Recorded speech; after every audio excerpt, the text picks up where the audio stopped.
Okay, welcome. I hope you're all doing great. I'm doing good actually. I went out to shoot photos yesterday and I had a lot of fun, so I am actually doing great. I have a lot of great photos from yesterday, so um yeah. Only thing is my legs hurt absolutely like crazy, but it's to be expected. Um yeah, so I basically did about 1,000 squats yesterday, I think, and maybe I walked half a marathon, so um yeah, my legs are absolute toast, but it's fine. It's it's the worst when I walk down a set of stairs. It's absolutely horrible. My upper thighs are just absolutely toast. But it was all worth it, you know. It was all worth it. A lot of great photos. So, anyways, I uh I just want to have whoa, that's bright. I mean, I'm not gonna touch it because it's gonna get dark in a bit, and then the camera will look normal. So it is what it is. Yeah, so it was quite fun. I went to The Hague yesterday. Um, I found this place in The Hague which has a Japanese garden, and they are only open for like a couple of weeks in the year, and the rest of the year it's basically closed. It's some kind of big sort of like mansion. Well, it's not a mansion. It's more like a palace kind of place, and surrounding it there's like a bunch of different gardens, and one of those is like a Japanese garden. So I went there, and I think I spent maybe an hour shooting photos, and I was quite bummed out because the weather was overcast.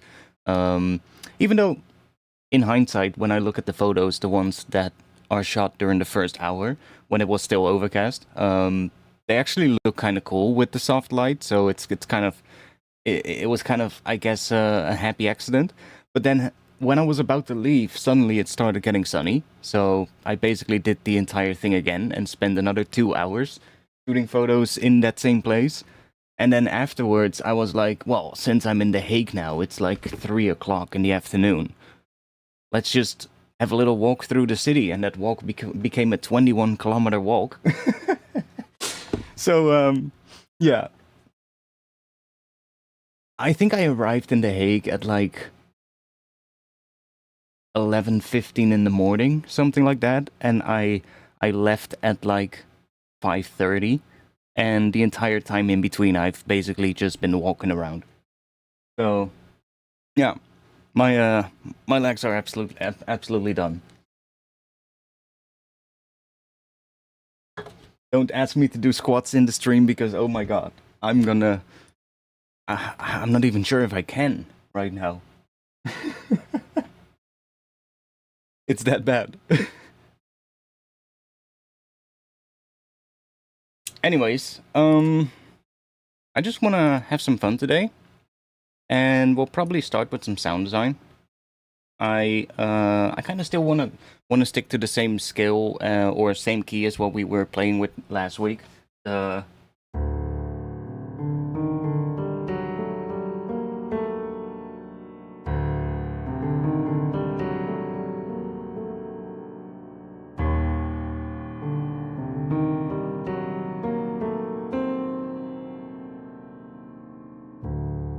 that scale basically. Um, I guess we can mix it up with. Oh, that's quite low.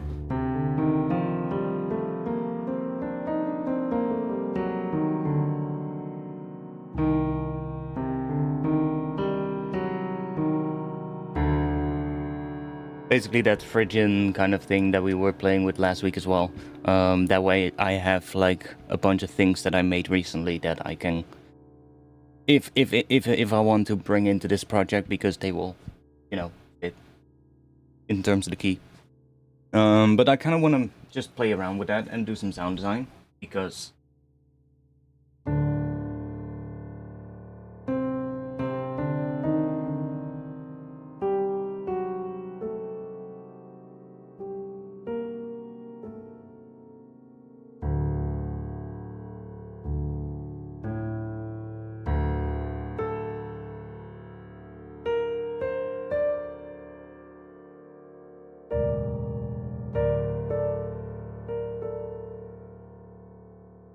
I do want to do some weird kind of I mean maybe some kind of a drop kind of thing first, or just do some like sound design. Well, I guess bass is maybe not the right term, but it will have bass, I guess. Let's see if we can do something cool. So.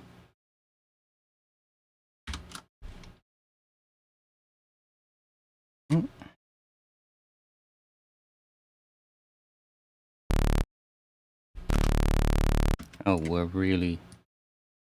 That is really long. One moment. That is what? That's 16 bars. Oh, yeah, that's already quite long. Make that even shorter.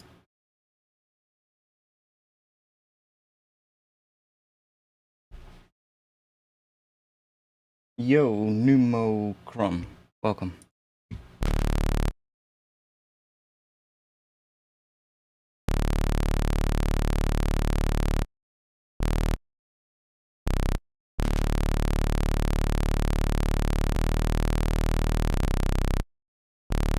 Let's just put those notes in. Those were the bass notes that I was playing with the piano earlier. Let's just do that for now. Just give it a little...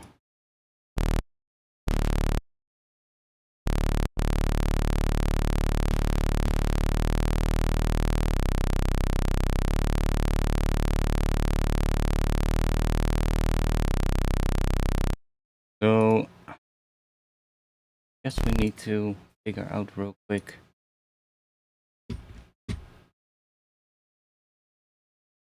Wait, I had an idea before the stream. What was it again?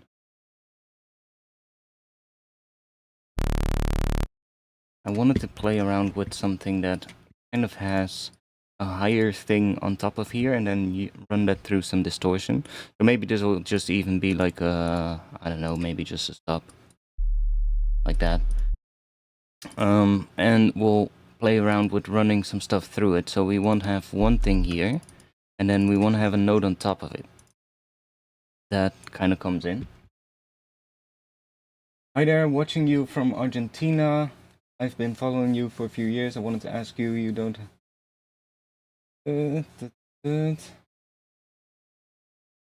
About 3 years ago, I started making D&B music.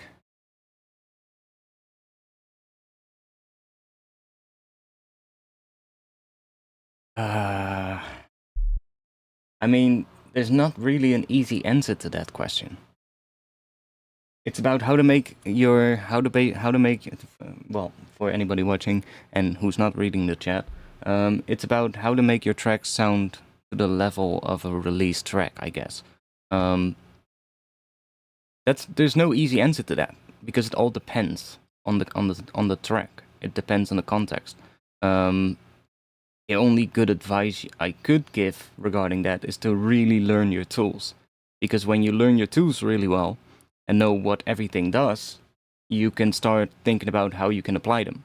And that's when you can start to kind of use your tools in a way to solve problems. Because a lot of times when you work on a mix of a track, you're just solving problems, right? You're just listening to the mix and you're probably making some notes, maybe mentally or actually making notes about what's wrong with it. And then you need to figure out, how do I fix that? Or how do I improve that? So it's a lot of just solving problems, and the only way to solve the problem is by knowing the tools you have to solve the problem, right? So that's kind of the best advice I can give you regarding that, and then just a lot of practice on top of that. That's the way. And for some people that takes longer than others. That's also the truth. And you just have to accept that.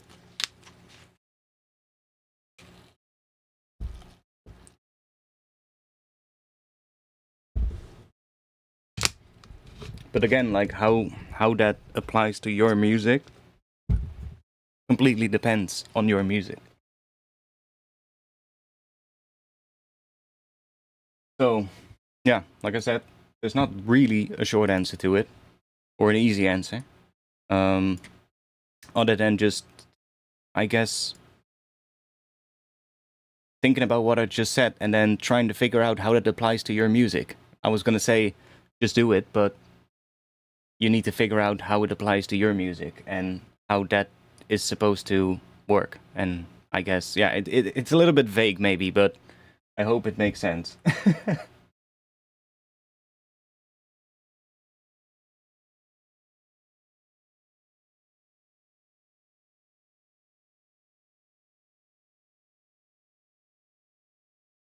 I wouldn't necessarily focus too much on how loud it is.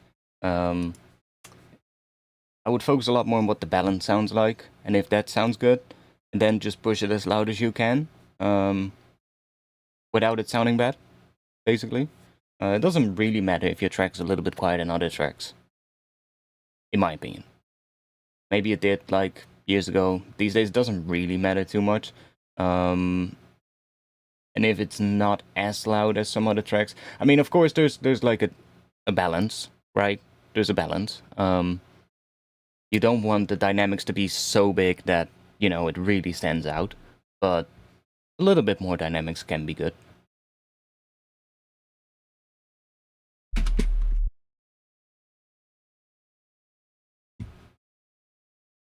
So I want to have something on top.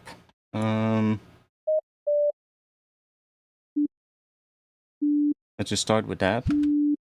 Then we don't need any glide. We still have glide. What the fuck is that happening? Because this is on.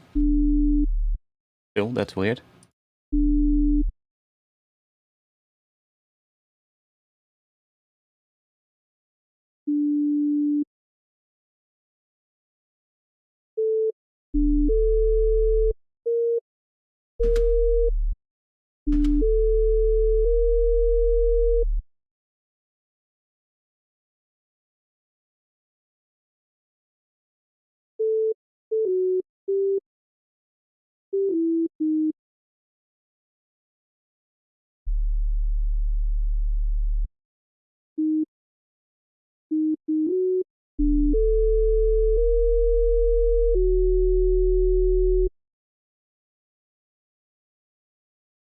Maybe.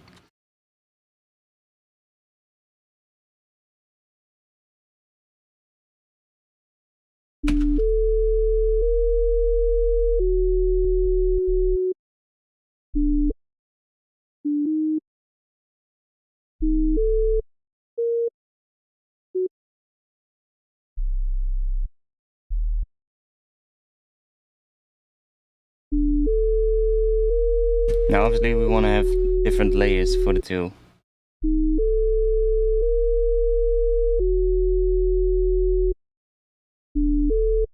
Could maybe work.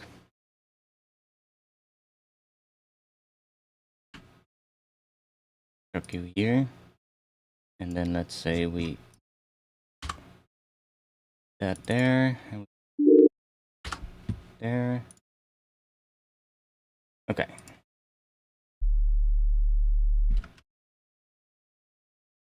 This one. Let's just oh.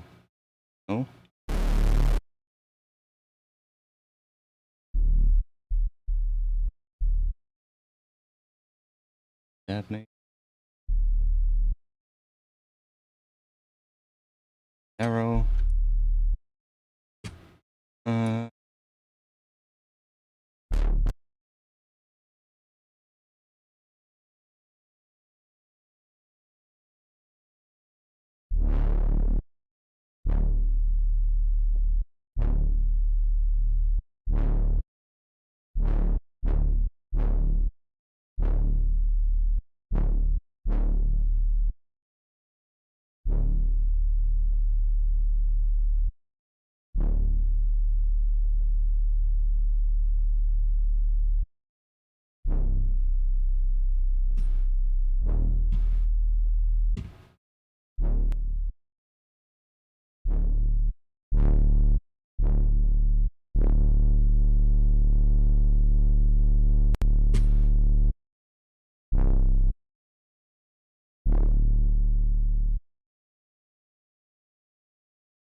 Maybe.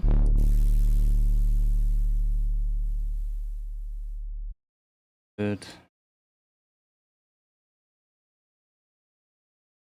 This. Oh.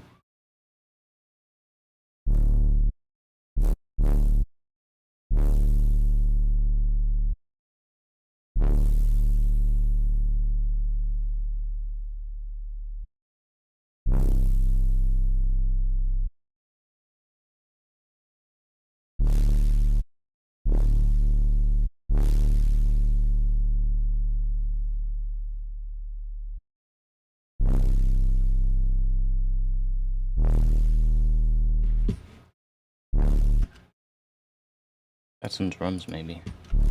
I had some drums in a different project that I made earlier this week. Should be in here. I guess it's this one.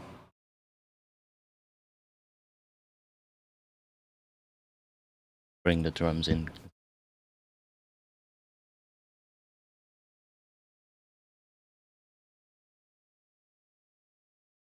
If the sidechain, if there's sidechain or something in here that might not be set up. I think there is here.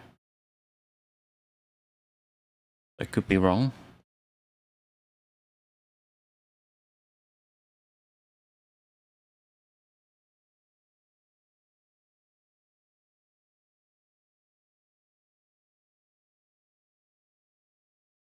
Here there is definitely sidechain. Let's see.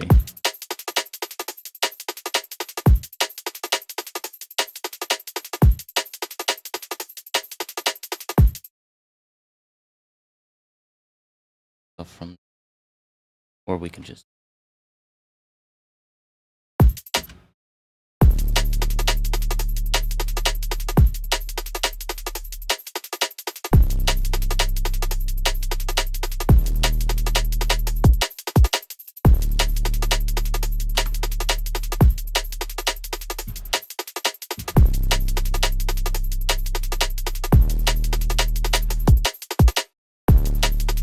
I mean, kind of works.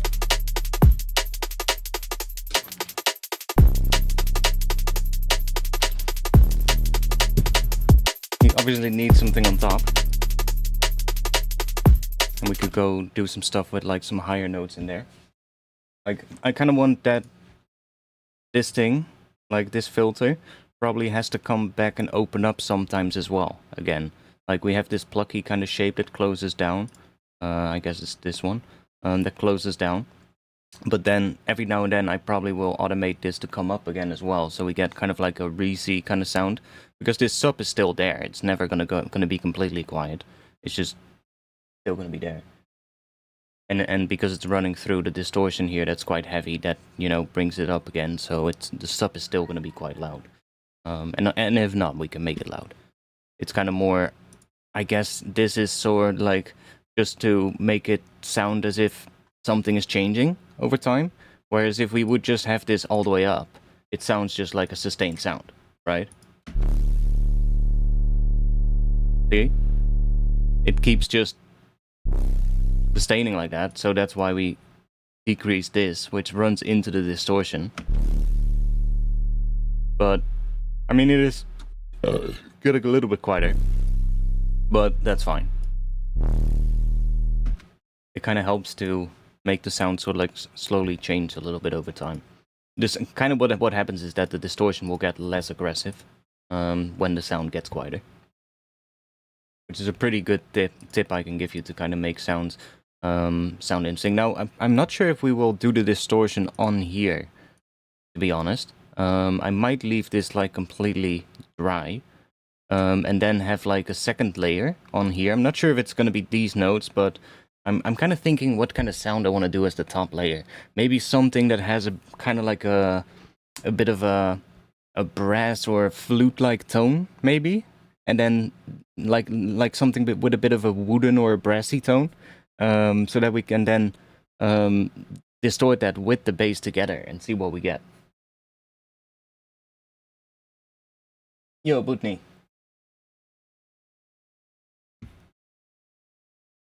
But for now, we can have the distortion on here. So that while we do some sound, well, what was I gonna say? Some sidechain setup.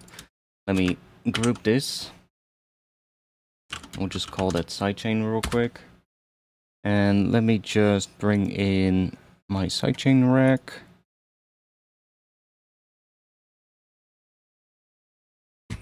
Drop that in there. We also need to set up some stuff here. We need to set these up real quick. Do kick for this one. And that one. So these drums, I actually just made them from a break that I chopped up. And I did some stuff to it. I started from... What was the break again? Go in browsing. This was the break.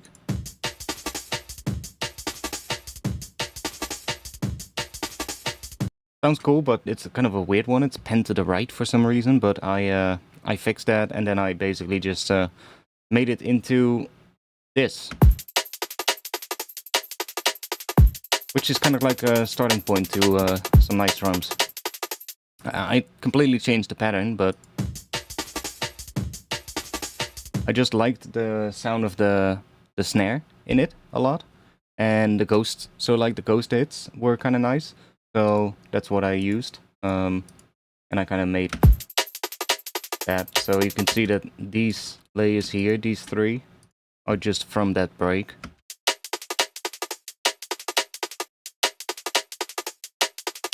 And I guess we can really quickly, just to see, if we turn this off,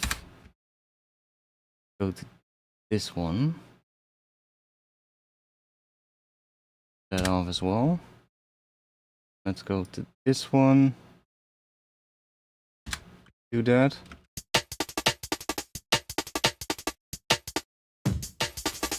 Yeah, you can kind of hear it. They're obviously a little bit shorter, because I did some envelopes to it, but I'm not sure if they're the same pitch. Yeah, they are the same pitch. Although they are being slightly shifted with a frequency shifter later, but yeah, so that's just what I started with, and I just rearranged all the things. I think I started with just everything in one clip, but then eventually I was just like, I need to split these up and have a bit more control, but you can kind of see, it's just that sort of like a pattern, you know? You can see that I literally just arranged like that. There's just one sound playing at once, at every time, and just another piece of the break. And those together add up and make that whole thing. And I did use the kick from the break as well, but it's just as audio in here. And it's just a layer to the other kick. So that's just sitting there, but I didn't really use the MIDI version of that one because I was just like, I think I just had this kick first, and then later at some point I was just like, what does it sound like if I layer the break kick on top? And I was just like, oh, that sounds kind of cool, let's just use it. But it's not really needed. It's mostly these three. So, and then I did the processing, which really is just fixing everything, I guess. There's just like, this fixes the fact that it was penned slightly to the right. And I guess I made it mono afterwards, so it doesn't really matter, but whatever. I think I did that to check, because it was almost mono. And I slightly tuned it down, because it was just ever so slightly wrong with the key, or clashing with whatever I was using in the other project. I guess we're then shifting it up again. Whatever.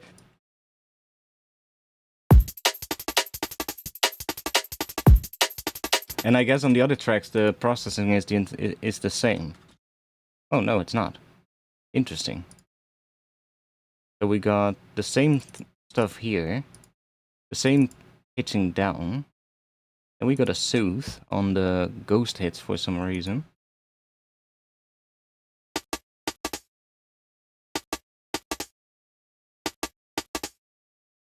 Don't even hear much of a difference, but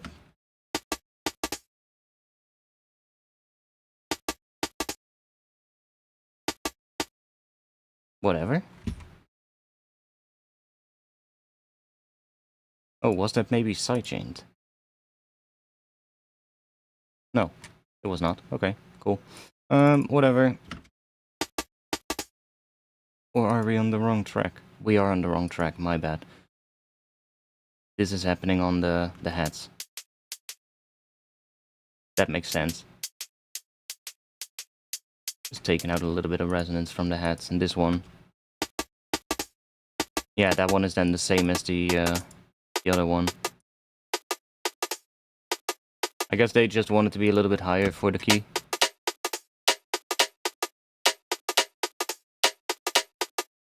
F sharp, which I guess makes sense because I think I made it in a project where I was playing around with the Phrygian dominant, and then the third of the key for the root position, so D, is then a major chord, so you would get an F sharp in the as the third. And that makes sense, I guess. Now, there was one sidechain thing. Let's set that to that. That should be working, I guess. Yeah, just sidechain that to the kick and snare. And then let's copy that here. Or I guess I can just copy that one.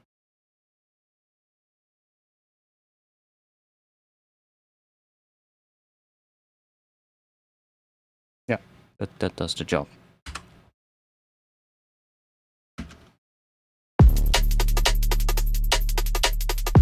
Now, obviously the drums need more, but...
We'll probably do something here at the end, but we'll see what.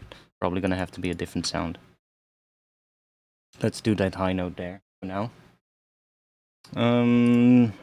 Did I add key tracking? No, I didn't.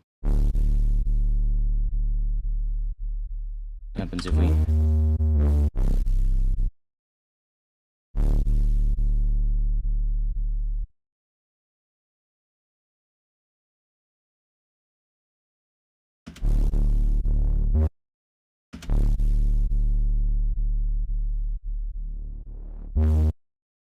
Hey, why is that not doing anything? Is it because the sound is getting so quiet? Yeah, because the decay is going down, of course. How can we... Ooh, okay, how can we make that... I know. Not that. Let's do that. We not want to use this, but let's just make another one like this. Something like that. And then we will put that on the volume here. Is that gonna work?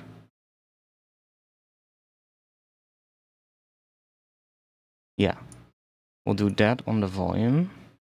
I guess on this one as well.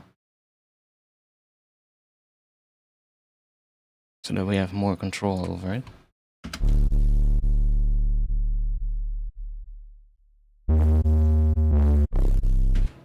Not as much because set it to 75.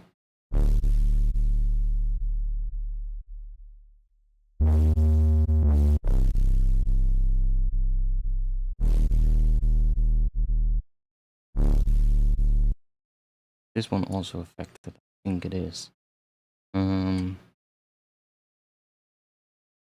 If we set LFO or envelope 2 to there, now that's also responding to that as well.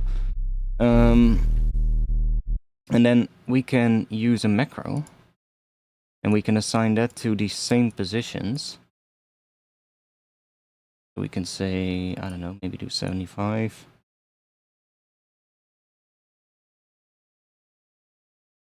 Both of them. Maybe on this one a little bit as well. And then we'll do that on here as well.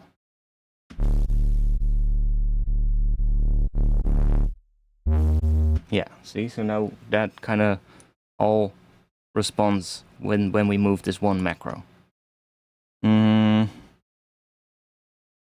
do we call that? We'll just call it filter, because it's kind of like opening up the filter. And I guess we'll just group this real quick so that we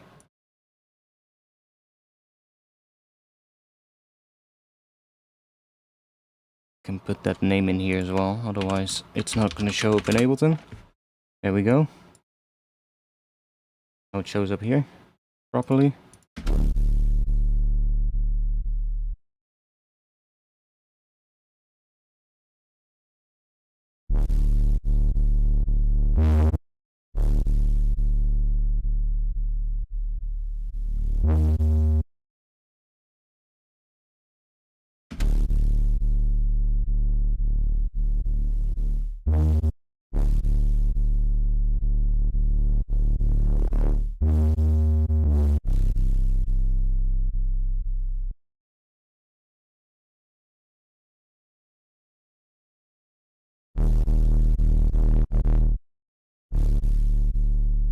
What if we...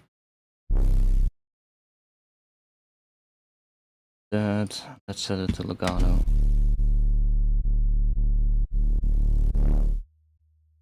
Oh wait, then that doesn't work. Okay, again, we won't do that then.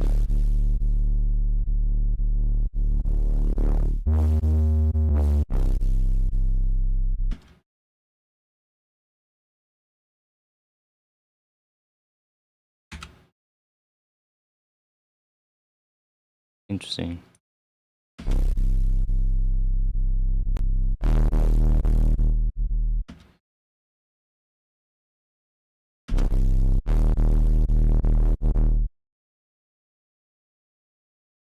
Let's see.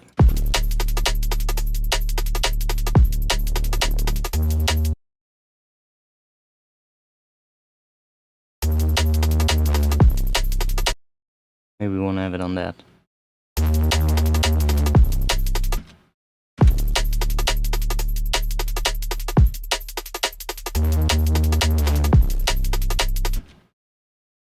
Let's see.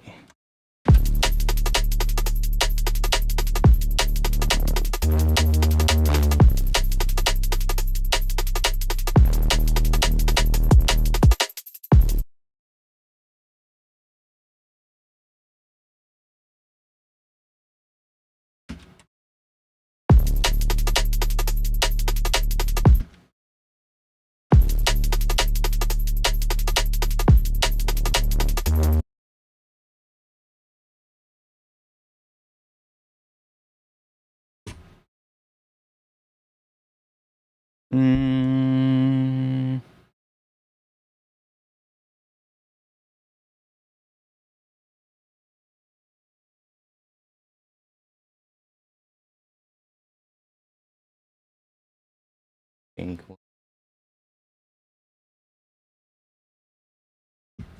What happens if we grab...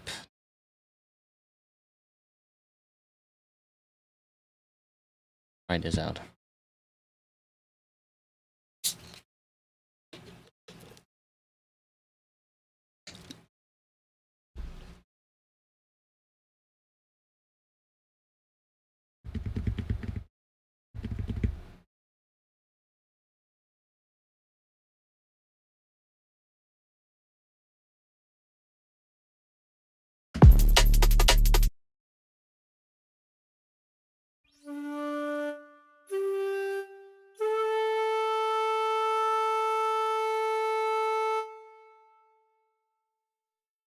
we're gonna play around with some distortion, other sounds. Let's focus on the drums here.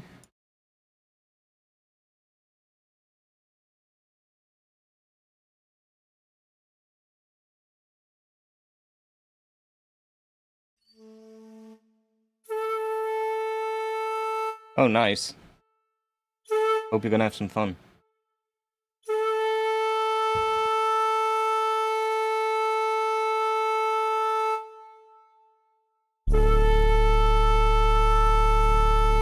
So let's just copy this one.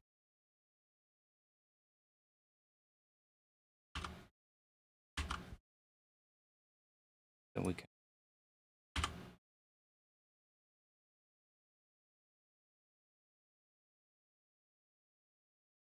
Let's leave this on now. Let's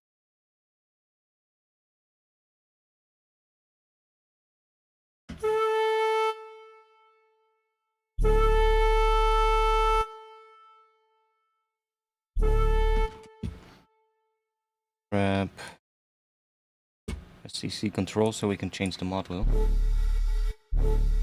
because we can also get that kind of stuff.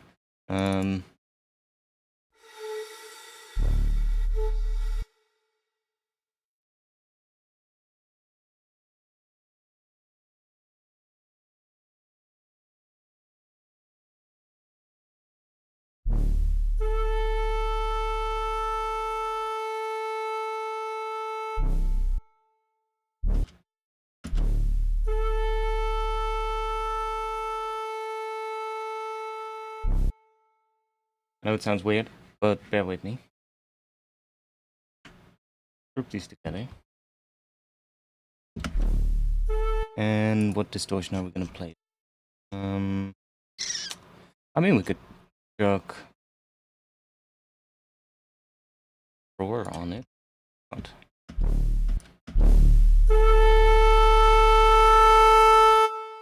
that layer can probably be a lot quieter, because that's gonna.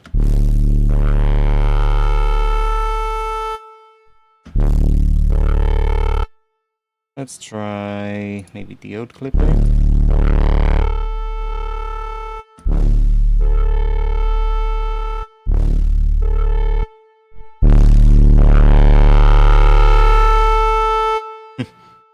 Let's automate this one now, because when we automate this, you should hear that distortion getting heavier again as well.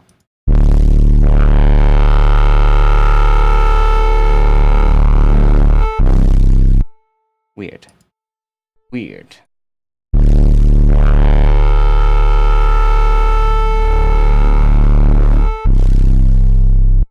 Like that weird thing happening at the end. What happens if we go...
Why does it stop?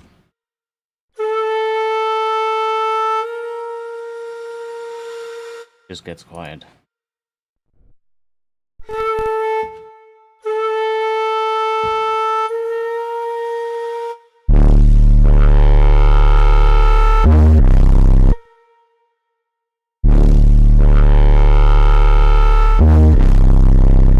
No, don't like it. What can we do? Let's think. I need to figure out something that is cool in terms of the sound design that I like.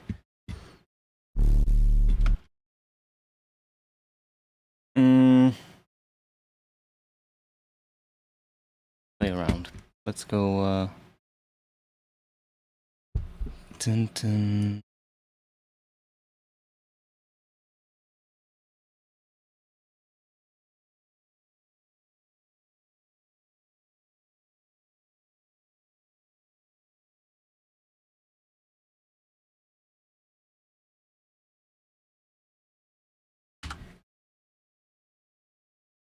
What do those drums sound like again? I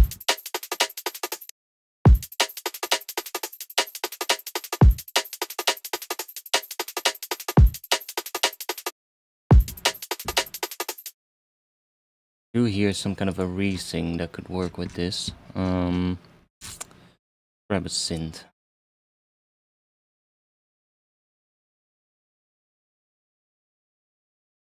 And which should we use? We can try maybe try a face blend.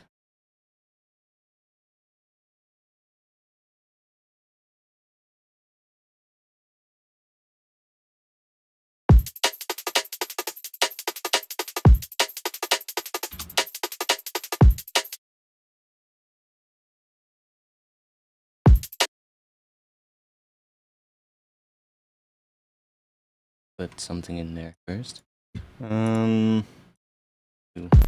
that.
Right? Something in that kind of a pattern.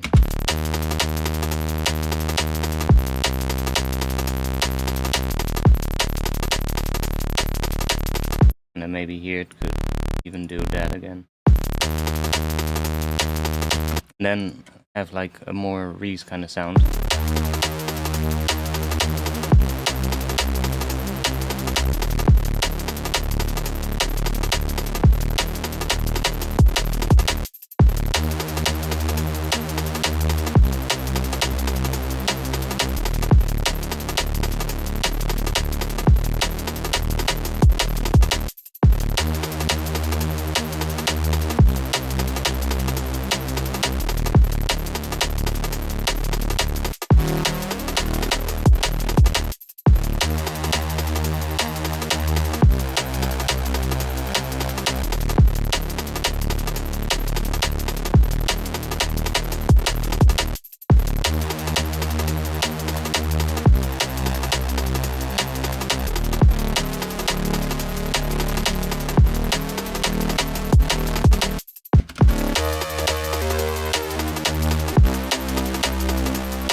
Pretty subtle, but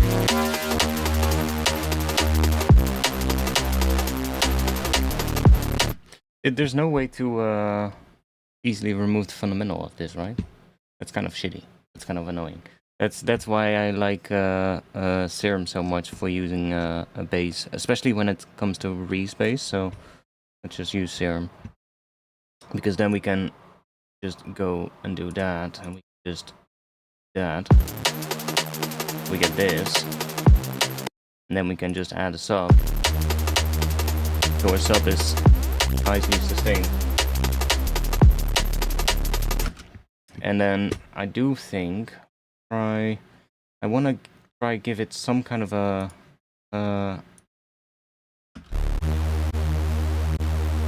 some kind of a higher oscillation would be cool, but how are we gonna do that?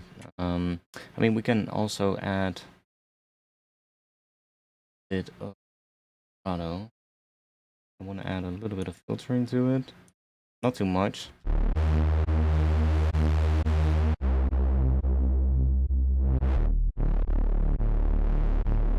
Leave it a little bit like that for now because we're gonna distort it quite a bit. Let's try that. I mean, we can have that free running. Probably assign a macro to this. Drop that on here. If we will use a second oscillator, we need to chuck it on there as well. And we'll just do, I guess we'll do mod wheel. So when the mod wheel is down, you don't hear it. We can bring that in as well. So if we do like a higher pitch bend, then we can bring that in. It doesn't sound too good now, but if you go like to something really high, then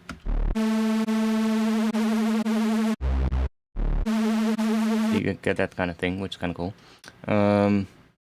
Especially when you run that into some distortion.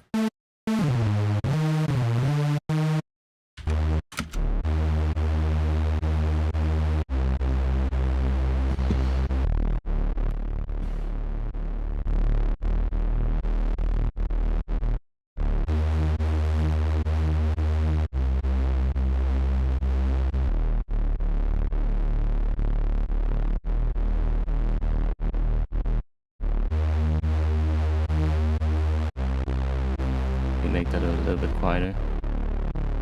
Doesn't need to be that loud.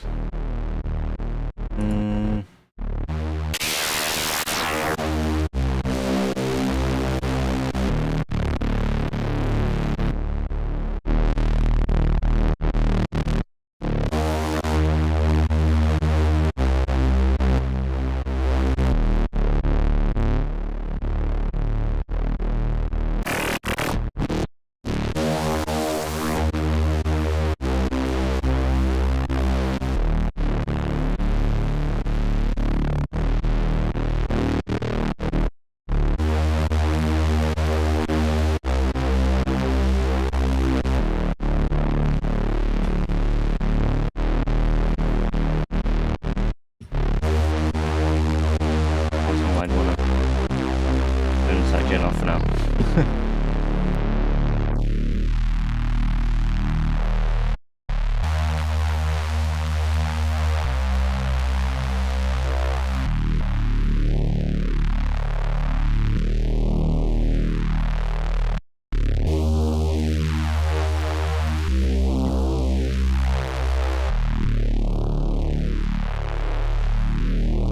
If we want, we could do this. We can set this to P track, then we could map that to here.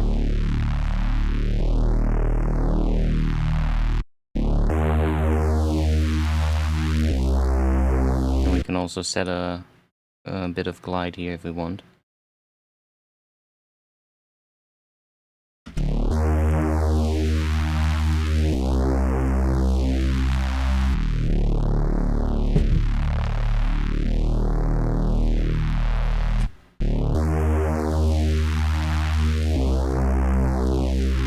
Let's also turn MP off because we're not using that.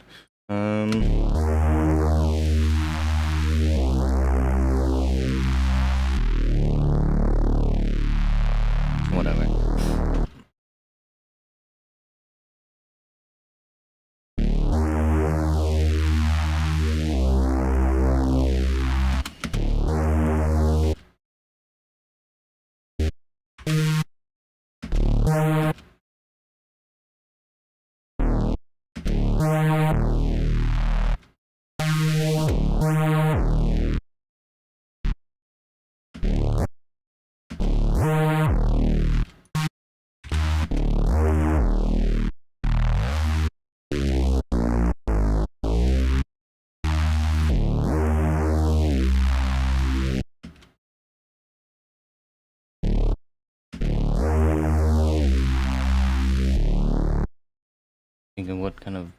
how fast the pattern we're gonna do it.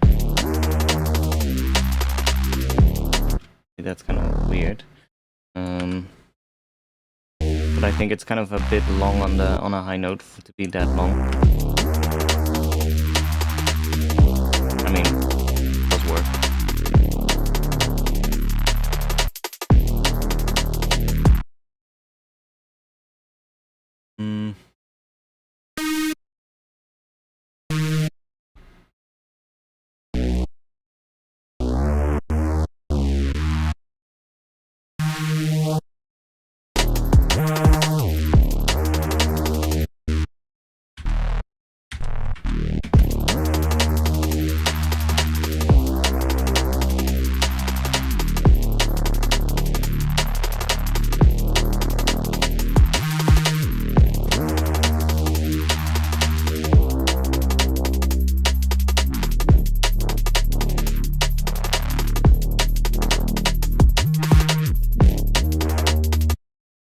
Yeah, that could be cool, automating.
We need one. Automate that.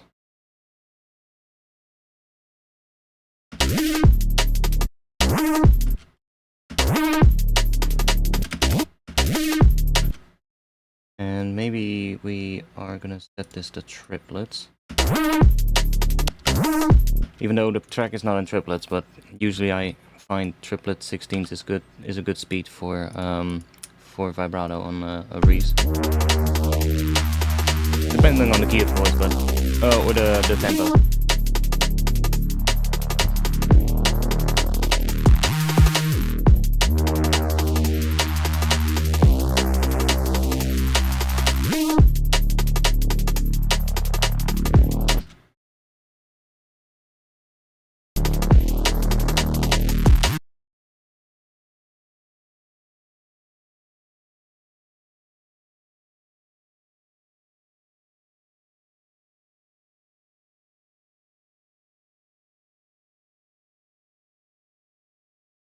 Oh wait, no.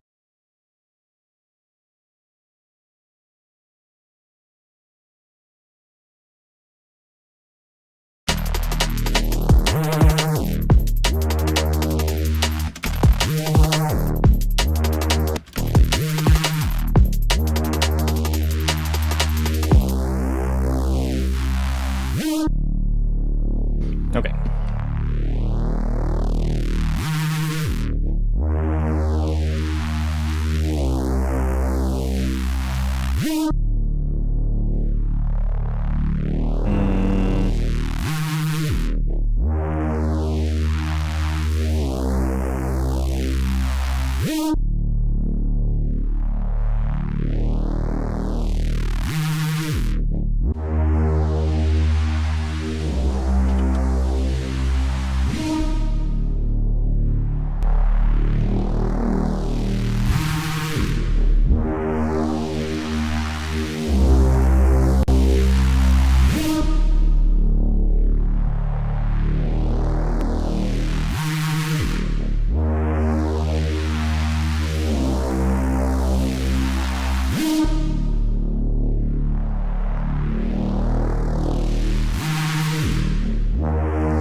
Okay, let's see if we go with this more.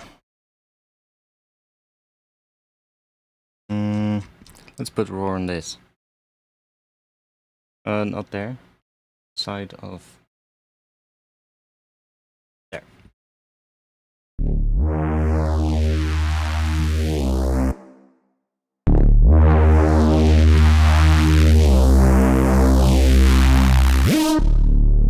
I like that bias control. It's such a great addition to a distortion because it gives this almost like a raspier sound in a lot of cases,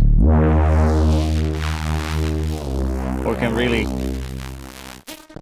break something apart, which is really cool.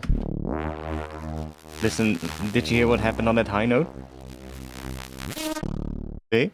That kind of weird stuff is really cool.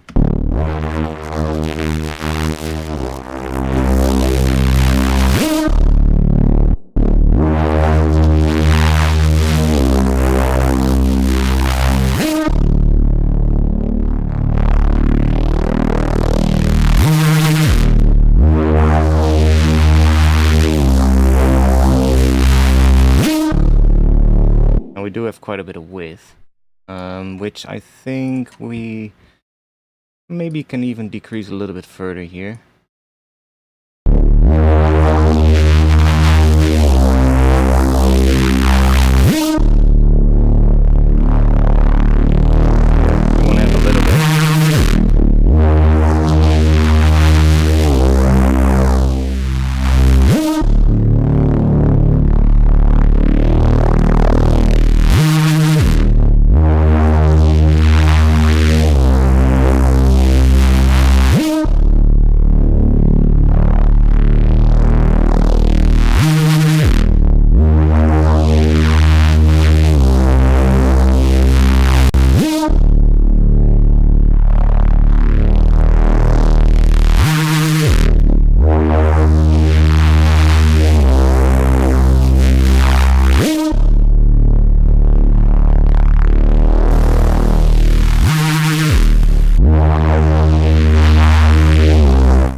The 2 preamp.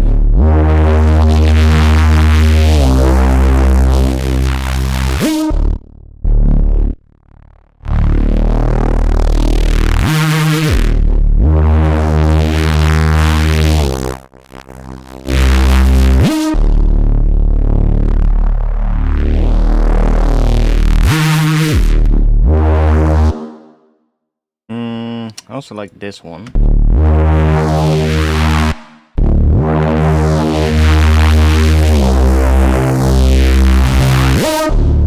Something's also really do weird shit.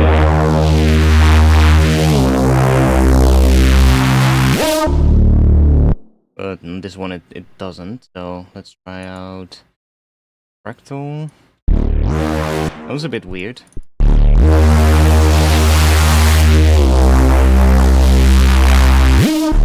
But in low amounts it can sometimes work. Trifold.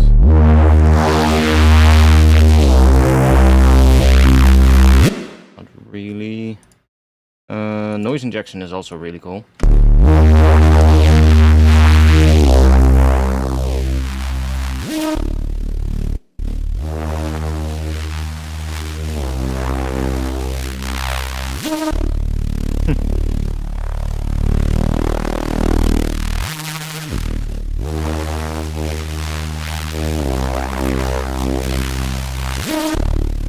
I like listening to the high notes, which is kind of cool. Me. Light on.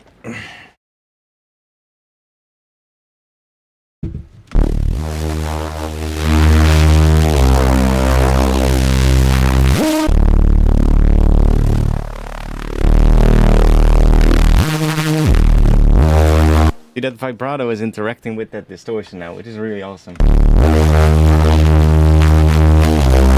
Even though this is maybe too distorted, but we can, you know, process this again after this, and make it sound better. Like, we could blend that in with the dry. Or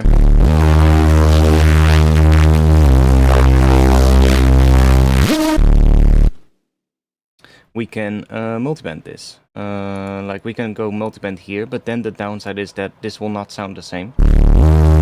Like, it will never sound the same, because we need that sub to run through here together with this to get that crunchy kind of weirdness.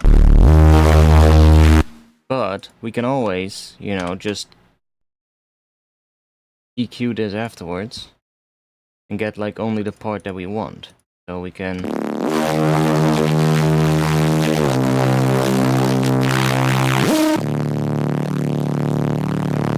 maybe.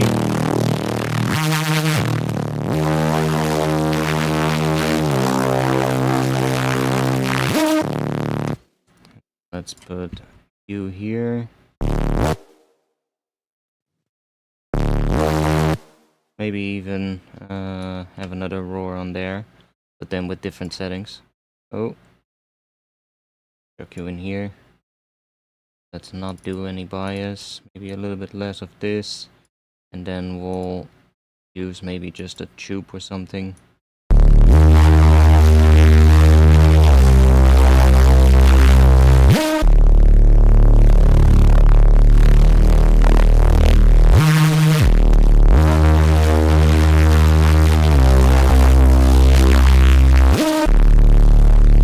So we can always kind of try and make it work. Oh wait, I removed all the distortion out. That's not what I wanted to do. Let's just put that roar back here. I want to keep it a little bit simpler for now. I don't want to go too crazy with splitting yet. Or we can just start processing this afterwards, you know? Like...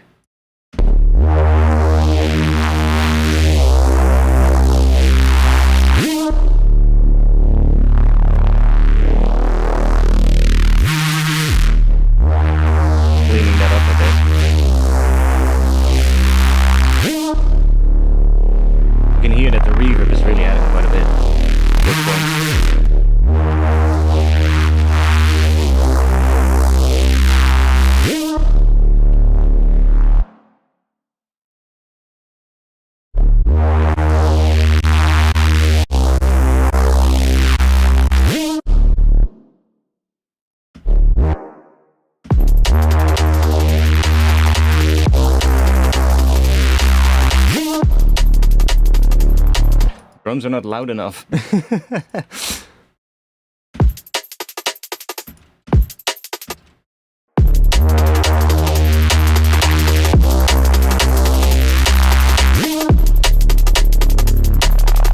thing is also really fucking loud, so that's why.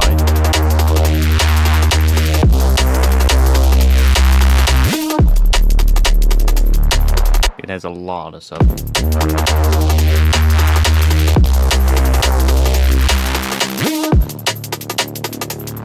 We might even just have like a separate sub for that so that we can control it a bit more. Or we could...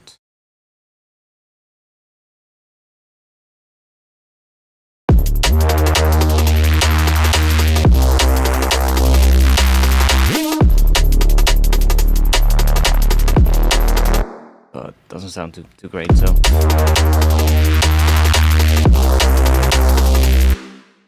One should make a roar VST. I mean, there was one until Isotope fucking destroyed it. There was a great multiband distortion plugin that was capable of that and a lot more, called Trash. But then Isotope decided to make it actual fucking trash.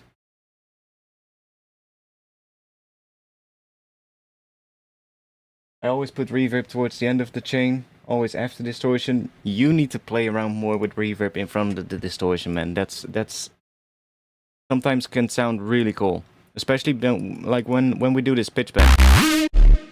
You can sort of like hear the reverb extending into the next part, which is really nice. And at the moment there's no gaps in this, but if we would have like a gap somewhere, then that reverb would also come up. Like if we, I don't know, maybe put this here, for instance, on the second beat.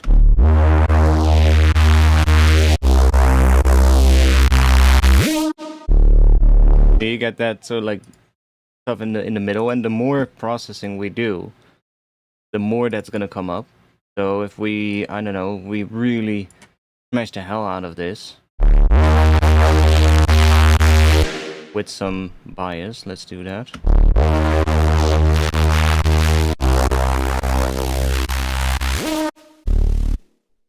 Let's add a bit of this noise thing first.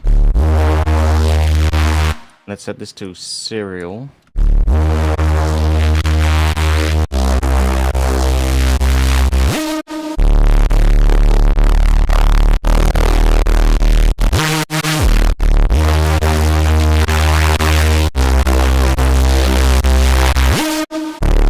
See how that starts to like becoming part of the sound then.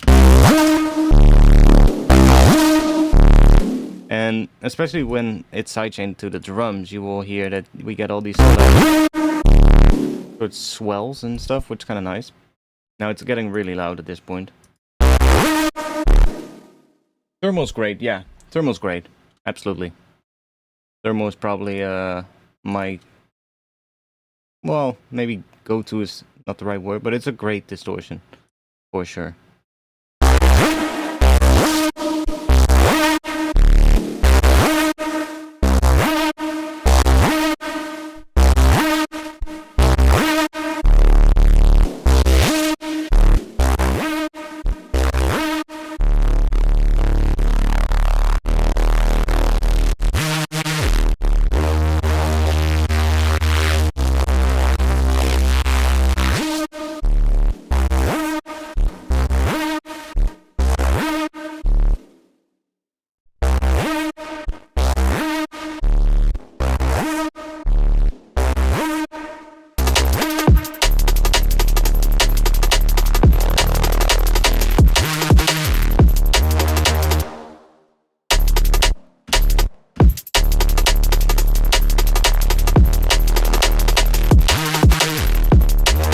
Hey, actually, I like that.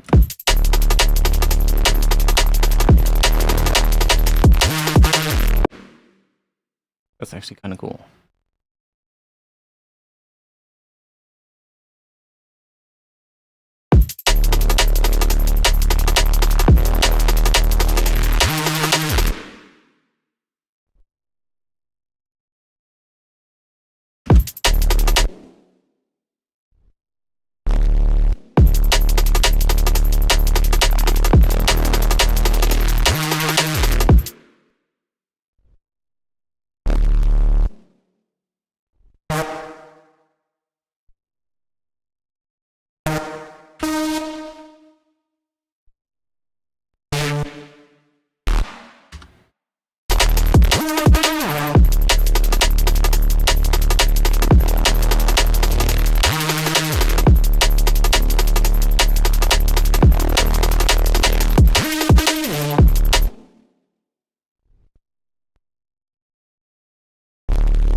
Also love this weird thing in here.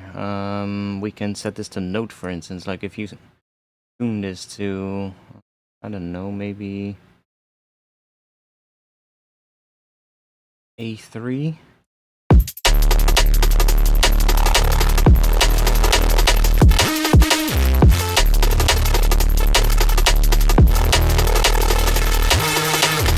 It's really dangerous though, because it can get some pretty weird shit. Rift is fine too. Yeah. To D.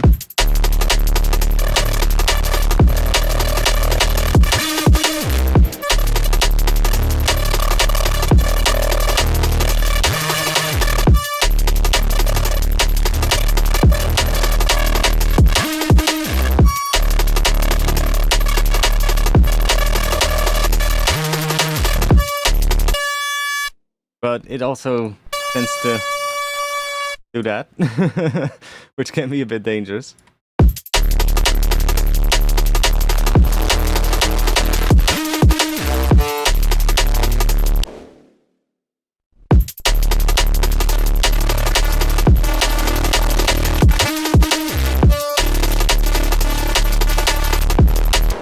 Doesn't always work, but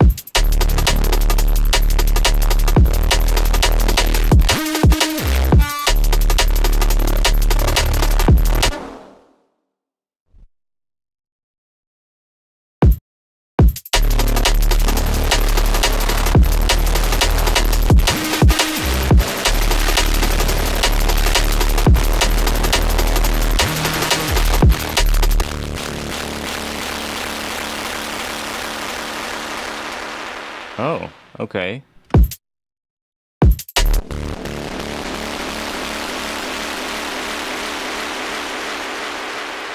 That's weird as fuck.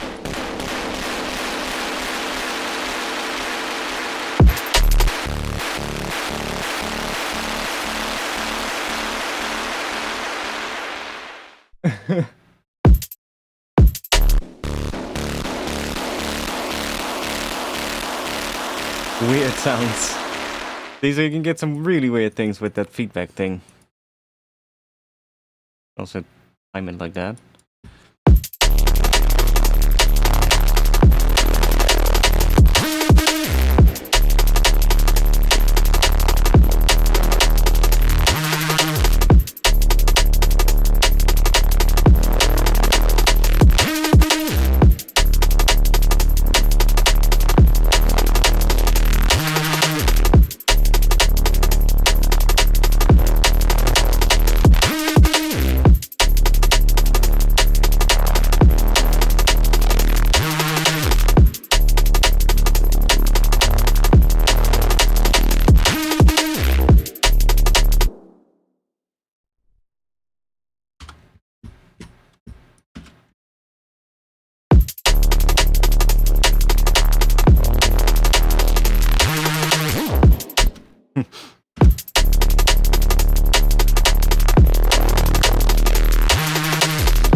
That's a good one.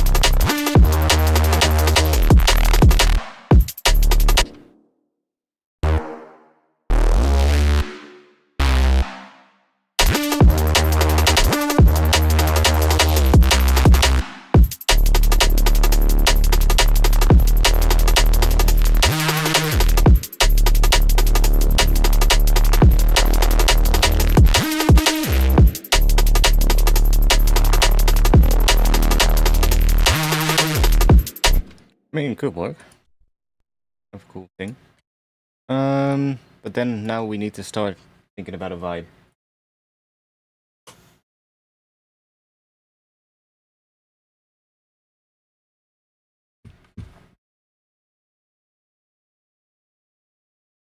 Now we need something to actually turn this into a bit of a tune, I guess. So we need some kind of a thing that is gonna inspire this to grow from here and become something else. Or something better. Which is usually the hard part, right? Like, it's easy to come up with a little clip, but then from there it's usually... We'll see. Definitely, we're in this kind of key.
Have you heard the new Hesitune? The bassline sounds like a rip-off.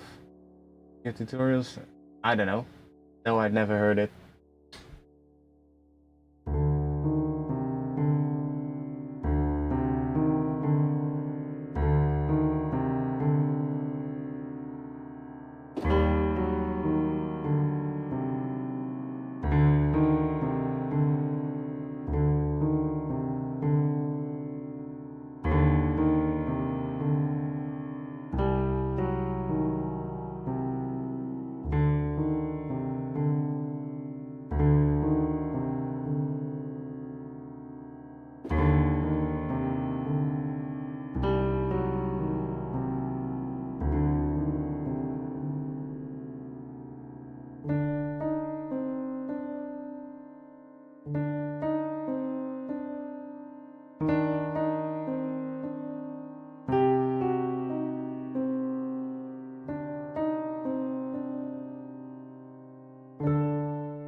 I don't know, wouldn't be the first tune where that happened, so...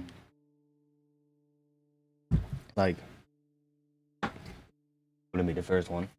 Don't really, you know, care, to be honest. Unless it's that one time, you know? Which some people might remember. There was one person at one point that did do something weird. But that was just kind of... That was just weird. When somebody just I had posted it wasn't even it wasn't even a tutorial. It was just me working on a tune in a stream, and then a couple of months later I get a message from somebody and they were like, "Isn't this your tune?" And I'm like, "What do you mean?" And they're like, "Well, check this on Spotify." So I just checked Spotify and I'm like, I mean, it kind of sounds like it, but with an extra layer on top. And I was like, okay. And at that point, I don't think I worked on it for a while, so I was like, which track was that? Where's that from? And I initially thought it must be from a tutorial or something. And I found it in one of my streams, and I was like, wait, that's not from a tutorial. That's just me working on one of my own things. How the fuck did they get everything, you know? So I just started downloading the... So I downloaded the track. I think it was also on Spotify or on SoundCloud. And I downloaded it from SoundCloud, and I basically just phase inverted it with my track, basically. And I was left with literally just the only layer that they added on top. And I was like, dude, what the fuck?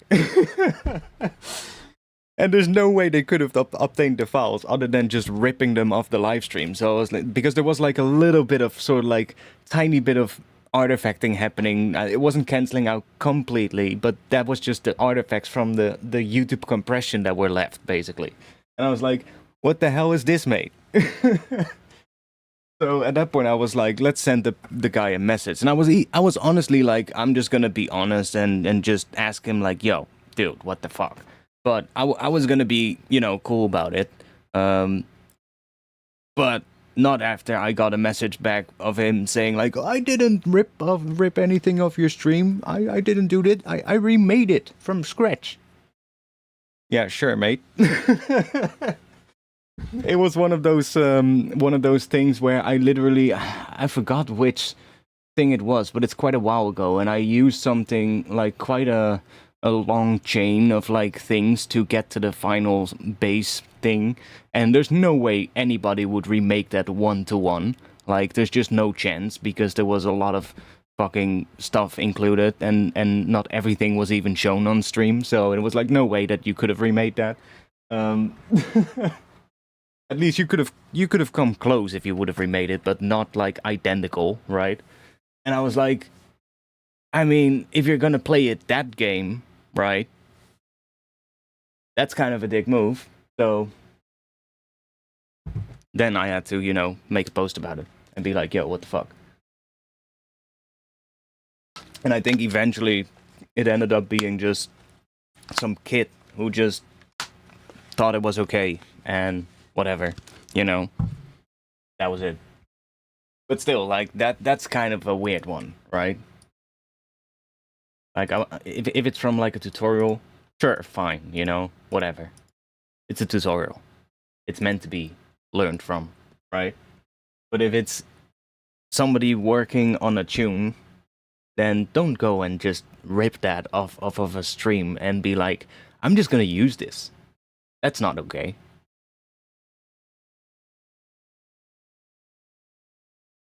Play guitar? I don't play guitar. Anyways.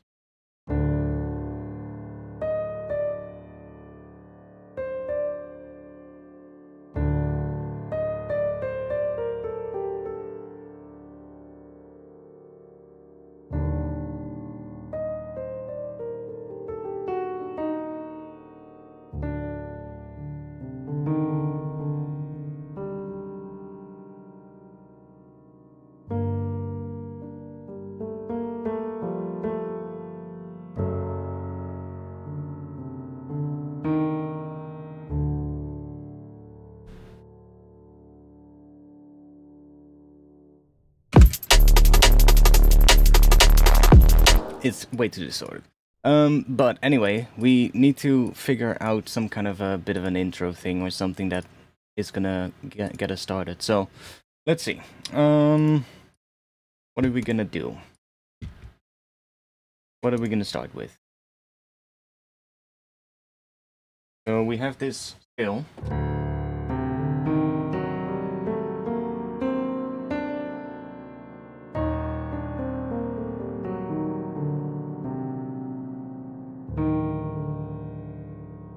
And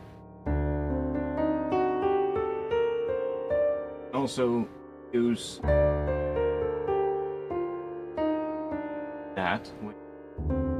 I guess we have Phrygian and Major Phrygian, so that's what we're in. So we're definitely going to be using a lot of that D, D and then D sharp. So we get a lot of that.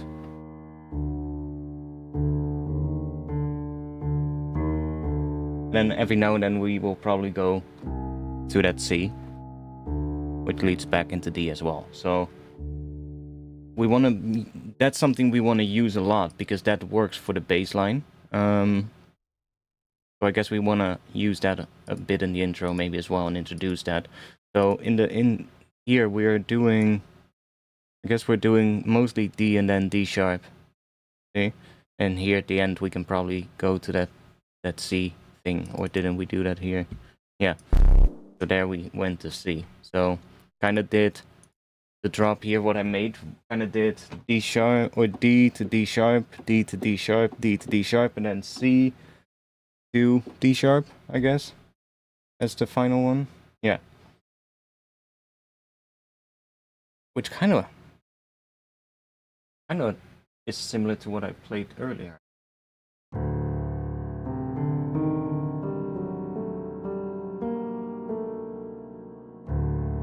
Yeah.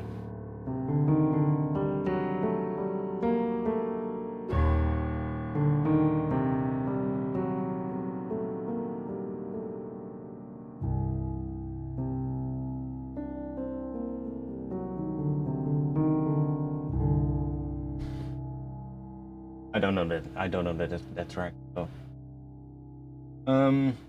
anyways, let's just get started with some sound design. I do think we could use that piano maybe. Like if we just use that as the start. Something like that.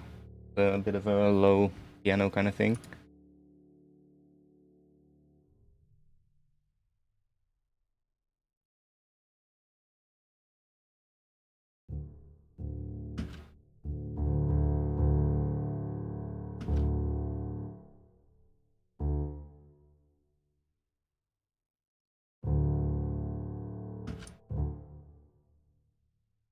I mean, it doesn't really matter. We have that sustain thing on it, so it sustains anyway.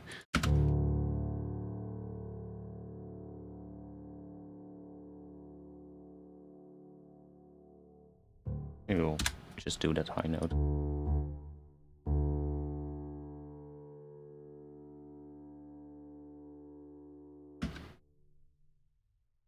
Let's make some kind of atmosphere thing. Let's grab... Wait, where is it? Oh, we're in the wrong folder. Find ourselves something to make some atmosphere from. Do some strings.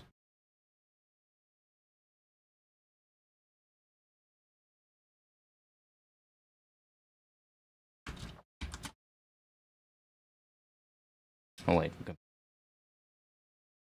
lot smaller.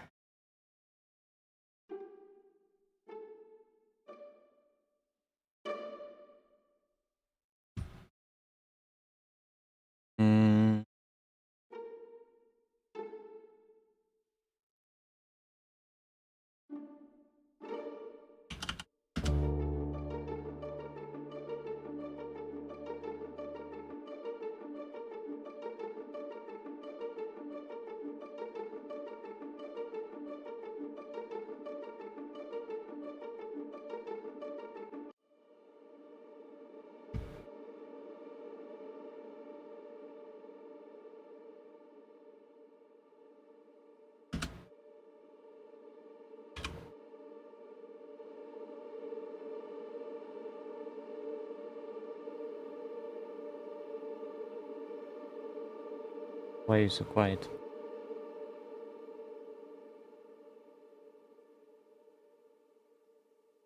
Because the mod wheel is all the way down.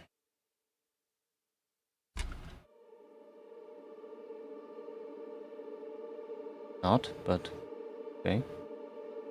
Fine.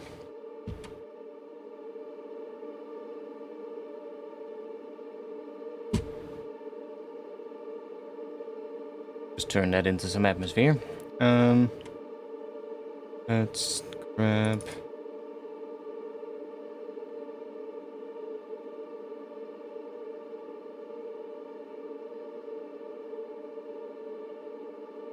bit more.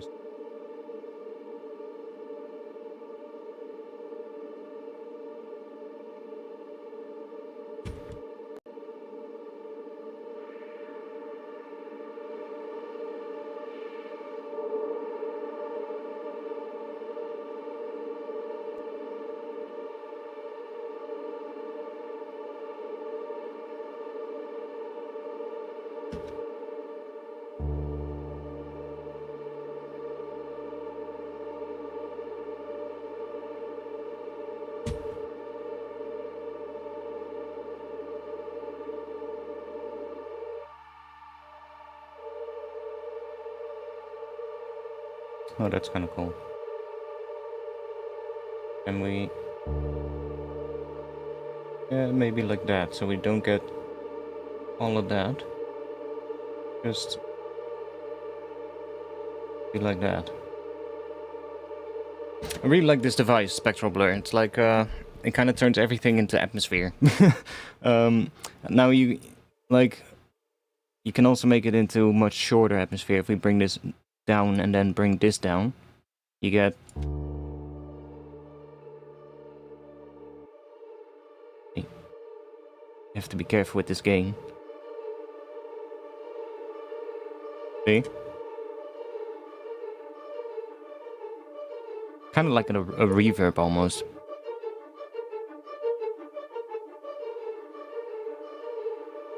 But then when you bring this up a lot,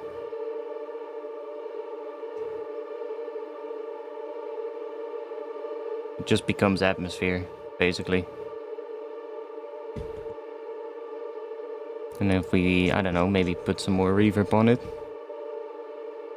Let's put a Valhalla Shimmer on here, maybe.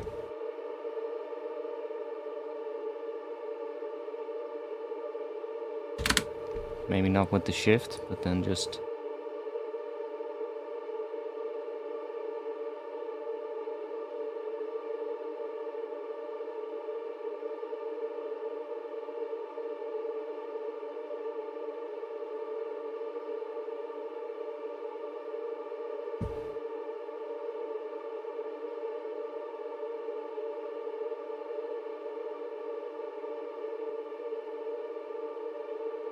not sure if that's really doing all that much, but when we stop playing it, we'll give it more tail, I guess, but don't really hear much of a difference with that on.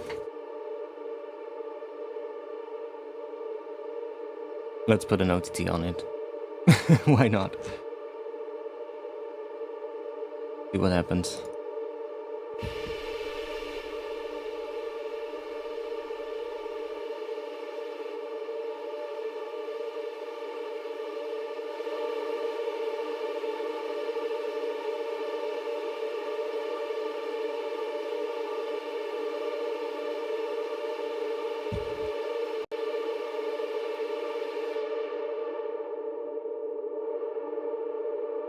There's a lot of this here.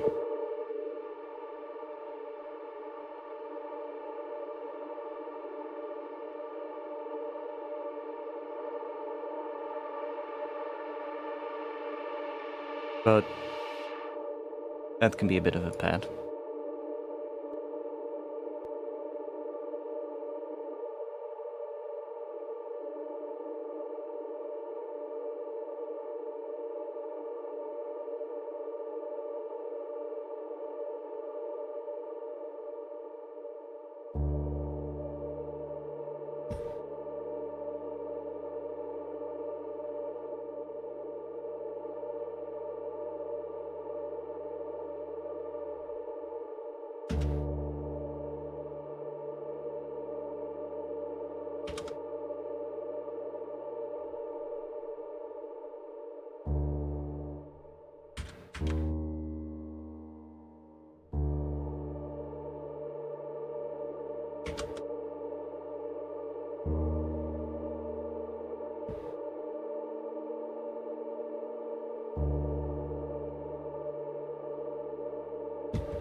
I mean, we did have some.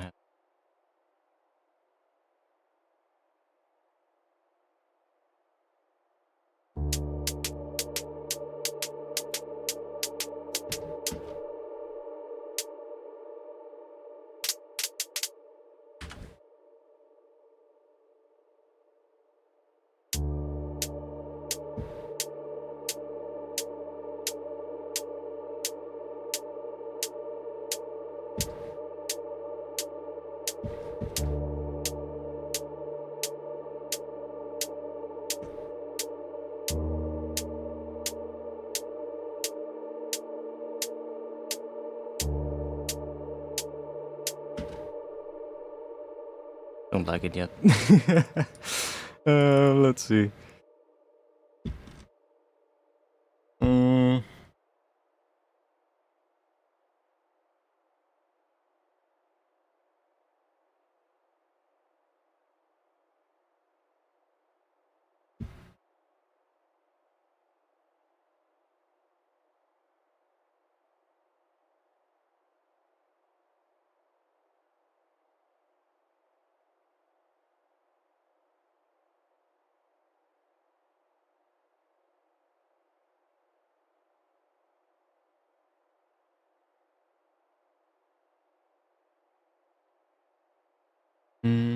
Oh yeah. So.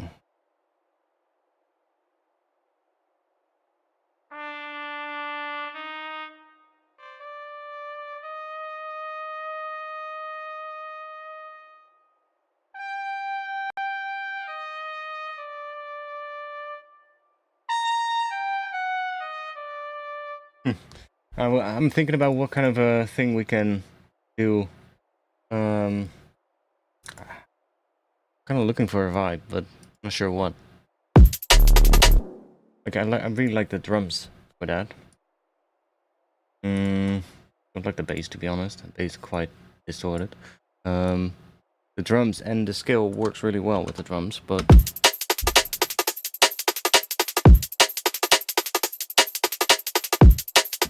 so this seems really loud now because we pushed this way too far.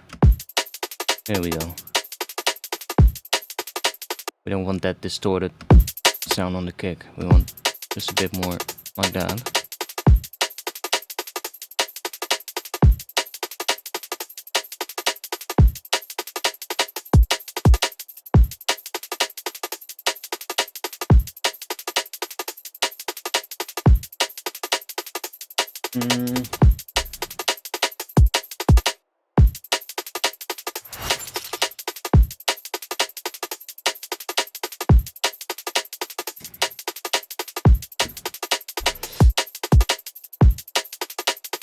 I'm kind of hearing more of like an 808 kind of bass with like stuff on top.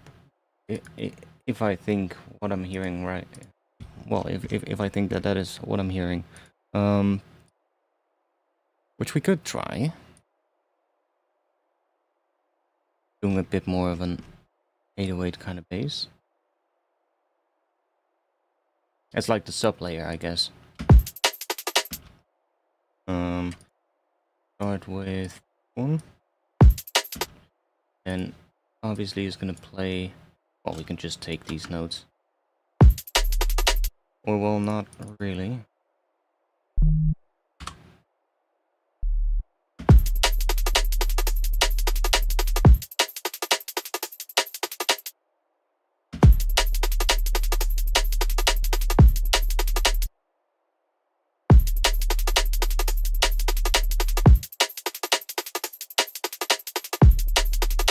Do that for now.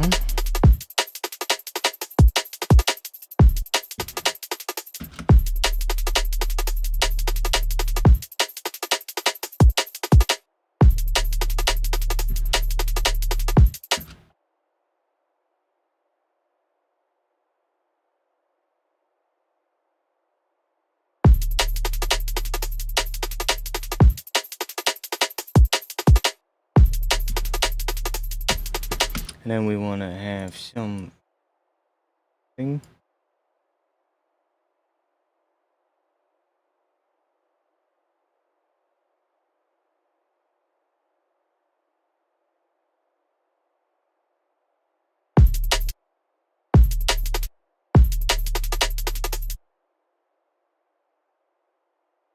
properly without sidechain.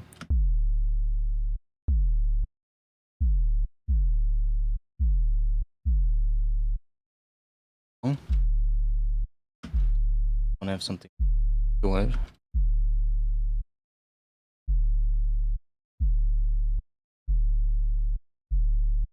We can do maybe a lower thing. Then it really needs to be subtle.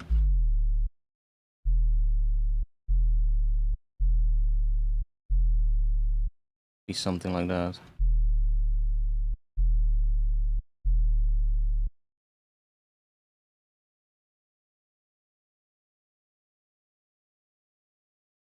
I do think I want to have a bit of a higher layer too. We will do that in a separate pack. Not sure if we're going to use that, but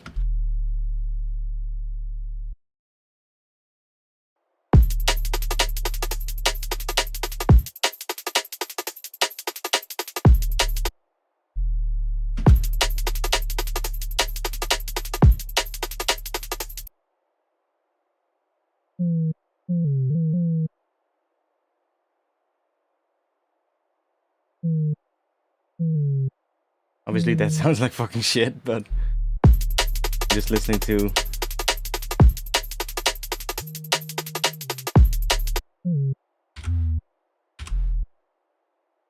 kind of hearing a thing coming in at the end there plays those notes maybe.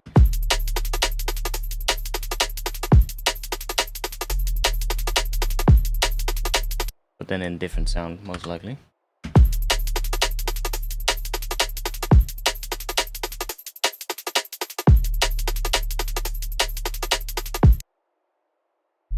Could do maybe that here.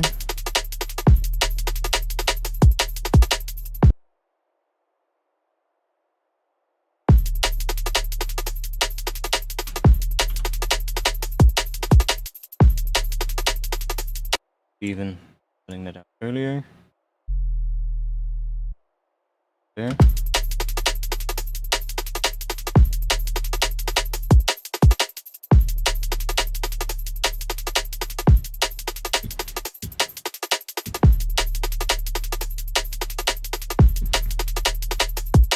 Like at least we have a sub that works.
Let's do that in a separate layer. Let's group this. Just duplicate this.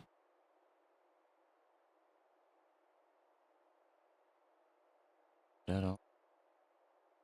Change this, or let's turn that off. This one on.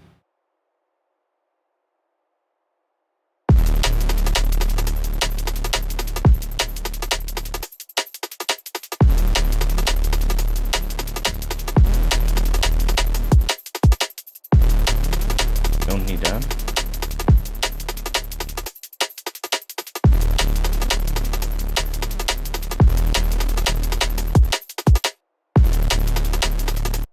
Because I like that.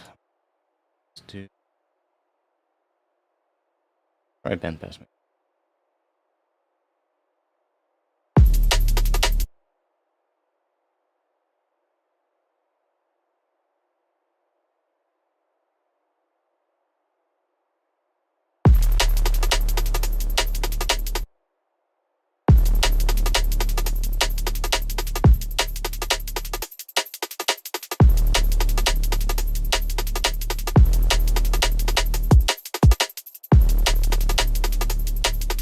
What if we add a little bit of release to this thing?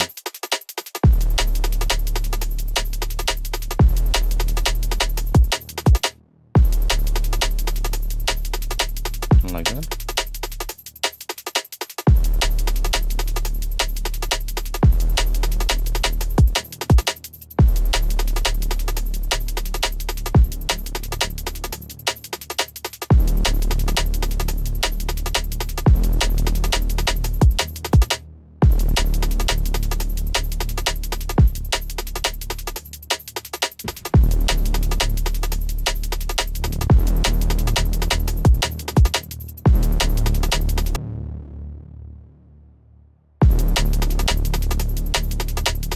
I always decrease the width here, even if it's a top layer for bass, because I find when you have the width turned up, it just makes it sound pretty, right? It sounds nice, but it usually just sounds shit in mono when it's like at 100%. But you can get fooled really easily by it sounding good.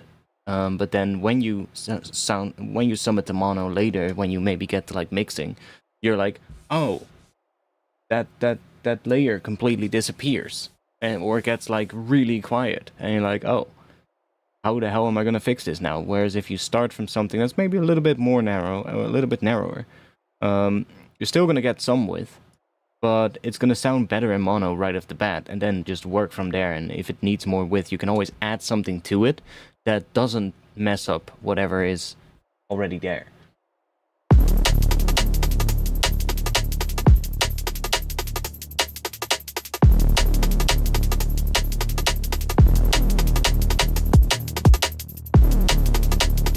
Now, obviously, you will sometimes get a bit more phasing, but we can deal with that.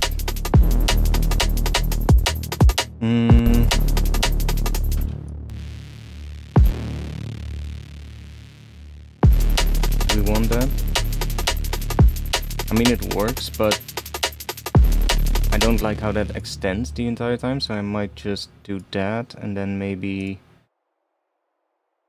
use another one.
Oh, wrong one.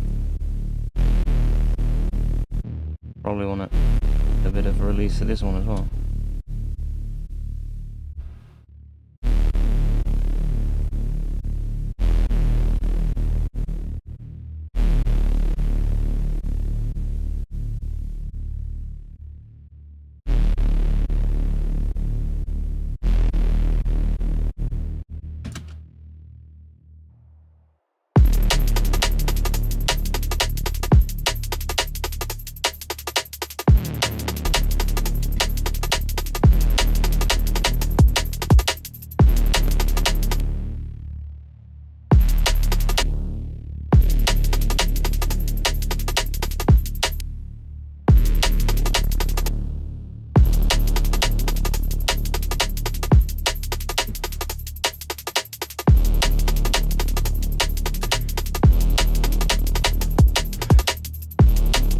What if we that that, then go to there.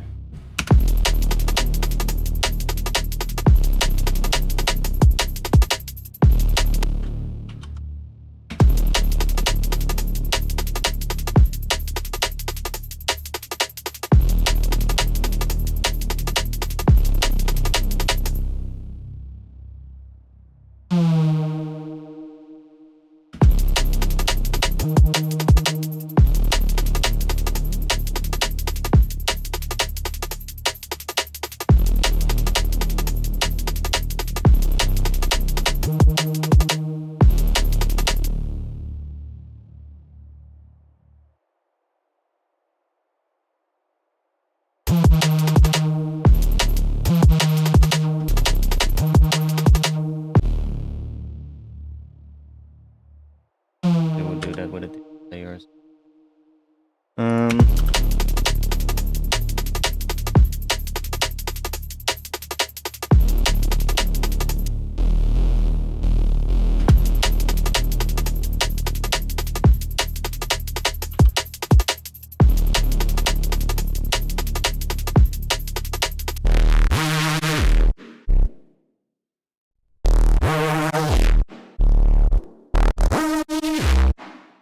We could maybe that one something. Kind of want something like a Reese coming in here as well and filling that up, I guess. But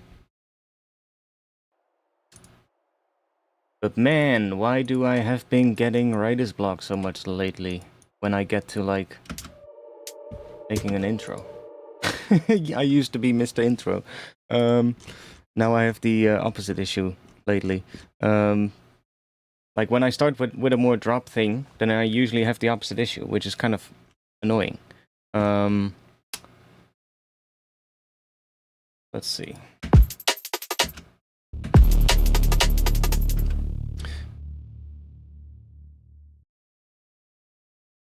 Let's see. Do we have something we can put in here?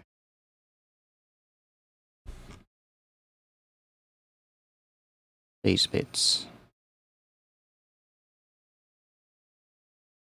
Wait.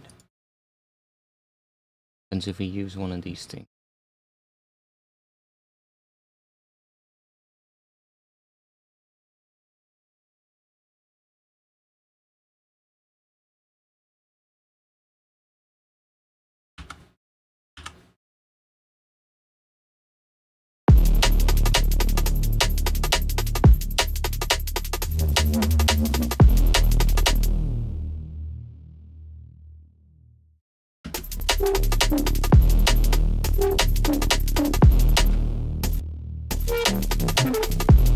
Ooh. A weird sound.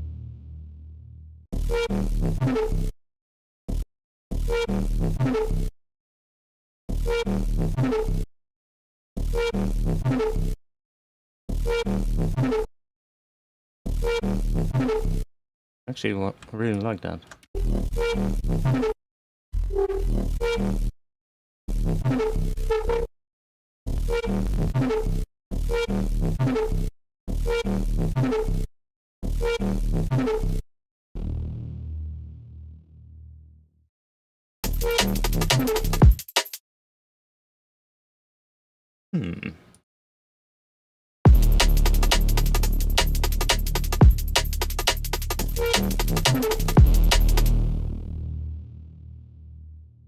This part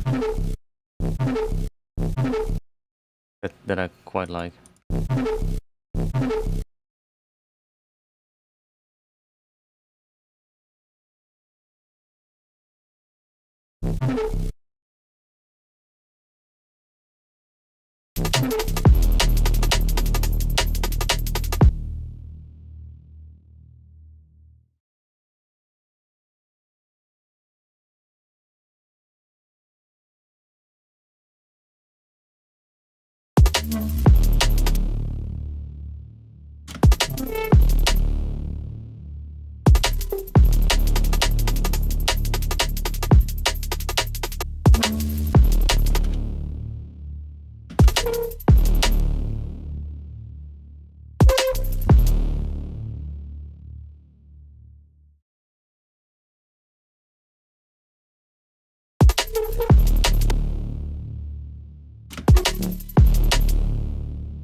Get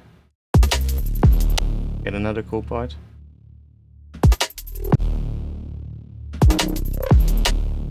Oh.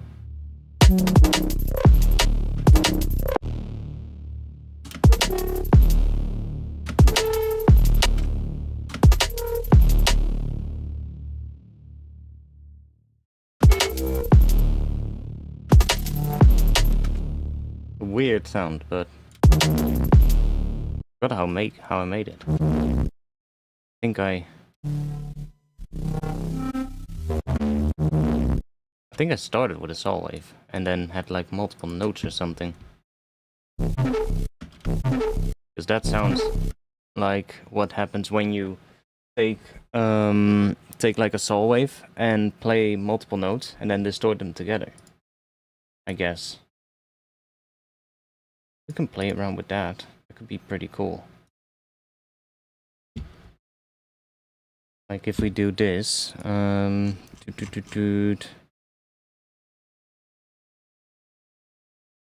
we just take that and then we just assign a little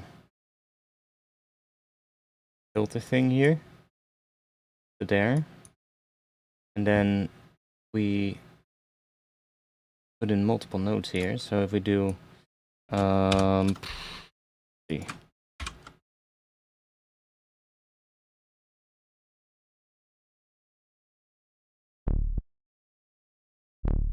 Oh yeah, and we need to make sure that this is at the envelope. And we can also make this a bit longer maybe.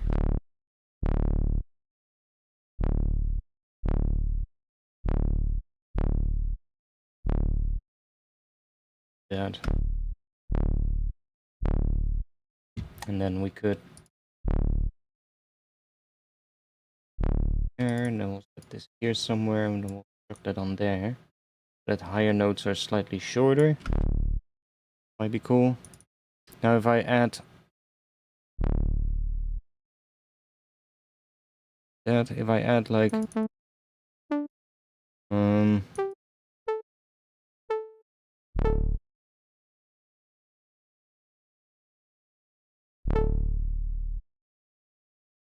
like just that, right?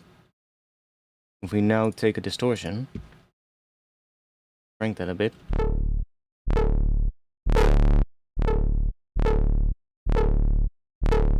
That's the kind of thing we're getting. So if we do, for instance,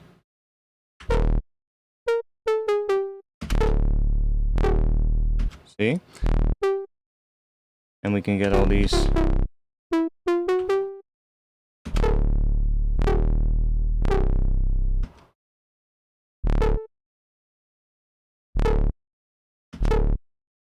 Now, when we start adding some release to this, then those will bleed into each other, and we can do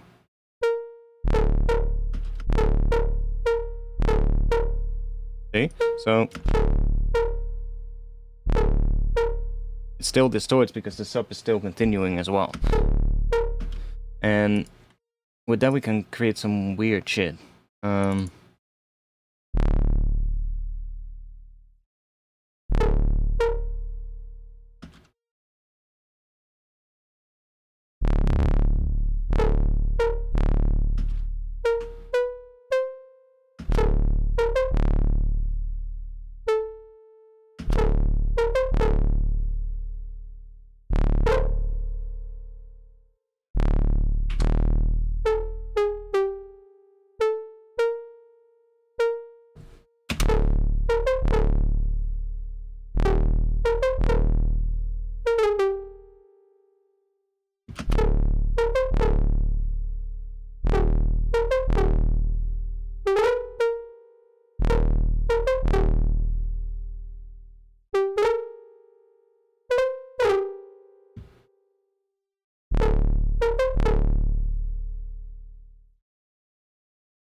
here.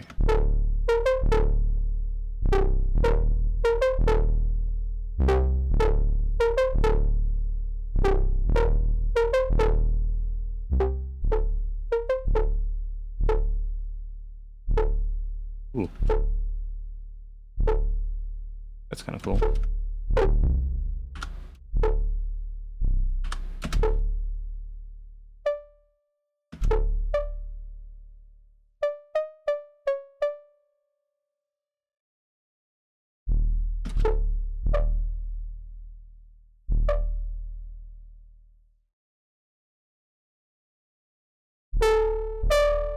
Yeah, that's too much. But what if we do a tiny bit? Yeah. Maybe not, but I want the high notes to have a bit more.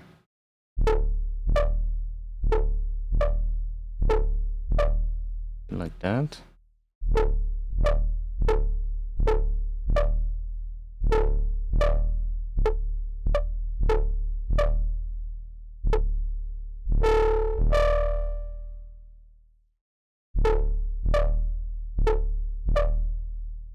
Add some more stuff to this. Let's do,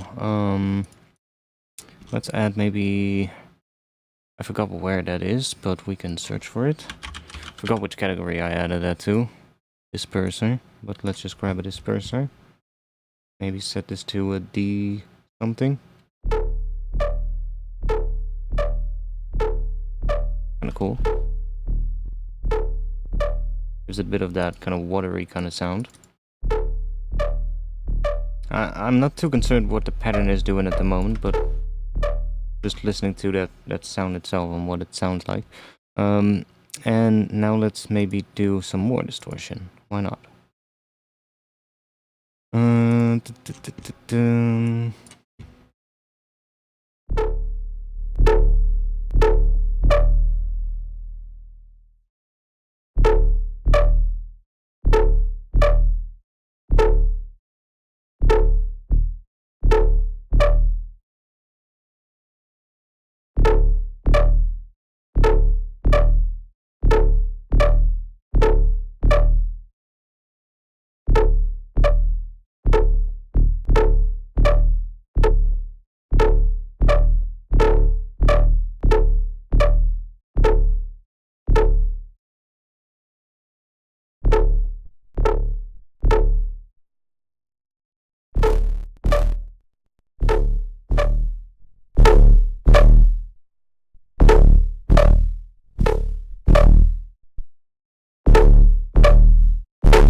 It's kind of cool.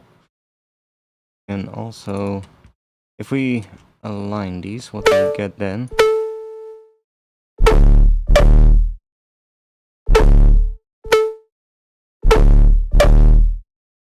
And then we make this a bit... It kind of sounds better when they're not aligned, right? When we get a bit more like that. Get a weirder.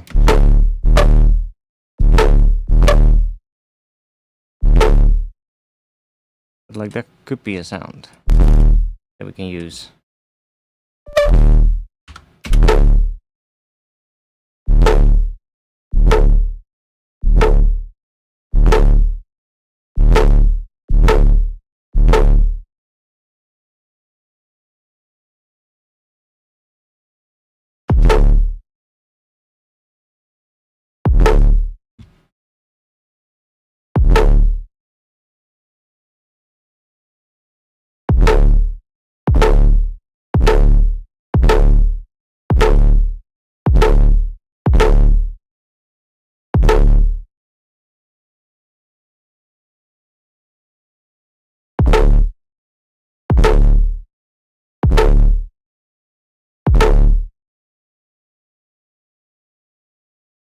Right, that's of course not gonna do anything.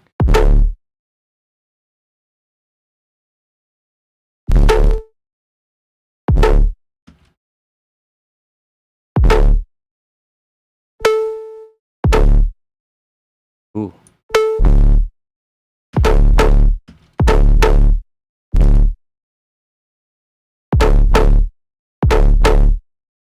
Ooh. That's kind of cool.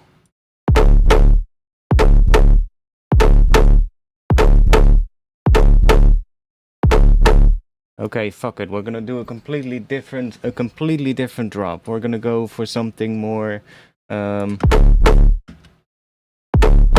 Yeah. Okay. Okay. We're gonna go for a completely different drop. But let's just stick with this kind of sound, because this sound is kind of cool. Now we definitely want to have a snare pattern that does more like this, and I guess we want to have a different snare.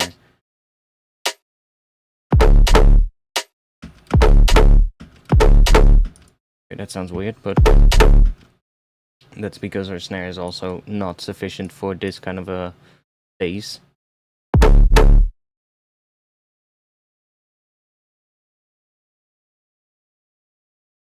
Also go half time.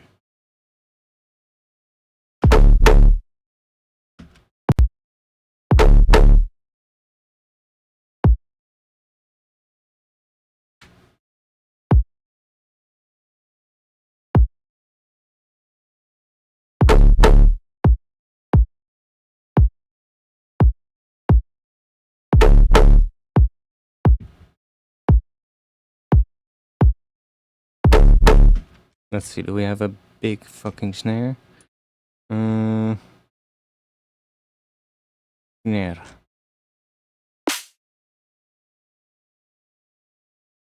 Got something nice. That maybe?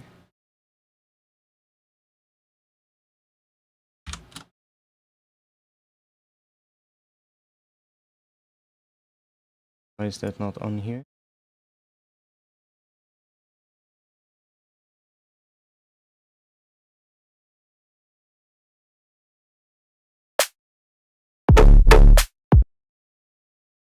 No, maybe we do want to go drum bass. I was like, maybe half time could be cool, but no, let's do drum bass.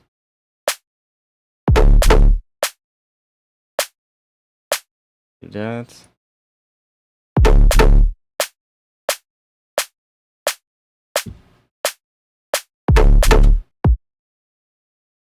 Probably want to have kicks here and somewhere here. Or maybe not even, maybe just this kick is already enough.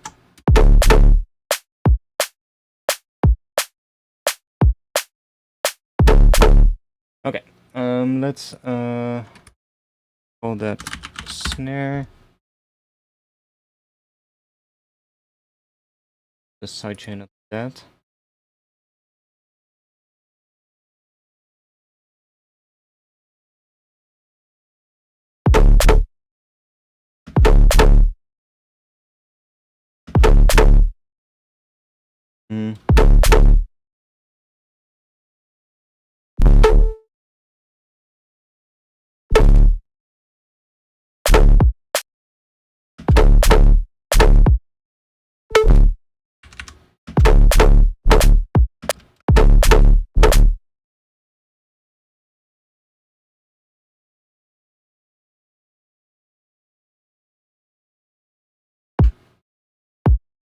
I need a different kick as well. This one is a bit stubby.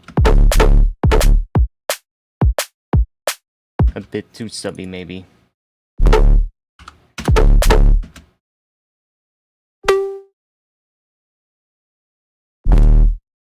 Wait, let's do that.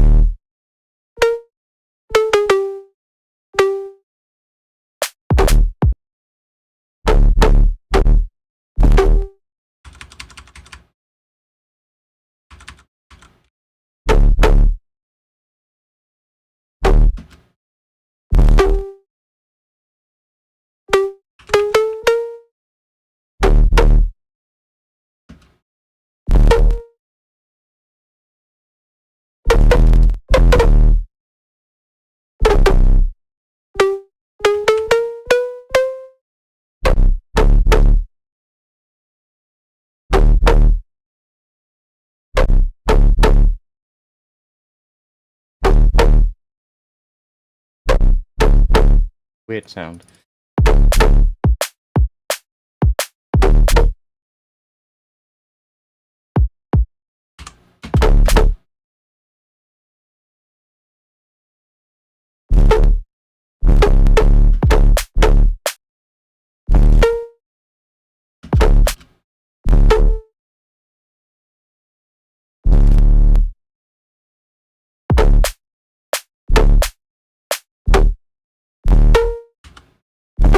It also just works as a step, like on the first thing.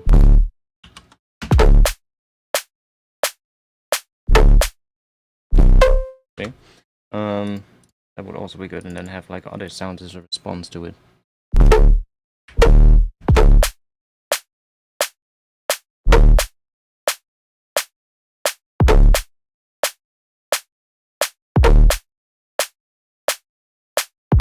Actually works pretty well.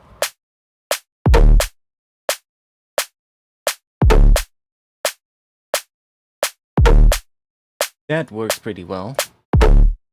And then let's just add a quick...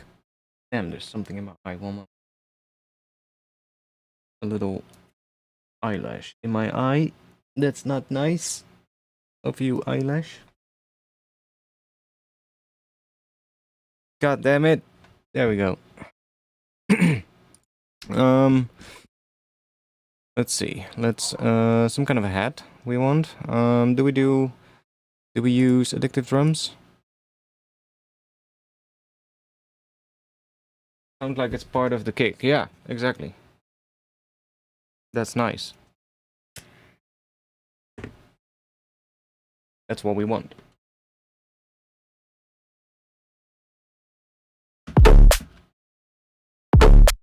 It's a little loud because it's louder than the drums. So let's back this off a little bit. There we go. So that the drums are at least slightly louder than the bass, because this is without mastering, right? We're not really pushing this into anything. It's literally just going into the master track. There's no limiter turn on at the moment. But we don't want to get that to be louder than the drums, so that we still have a bit of room to limit that later. But then we want to have something more.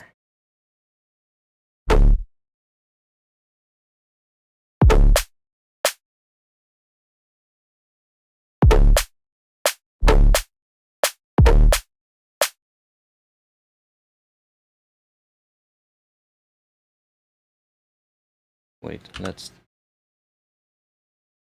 copy this one.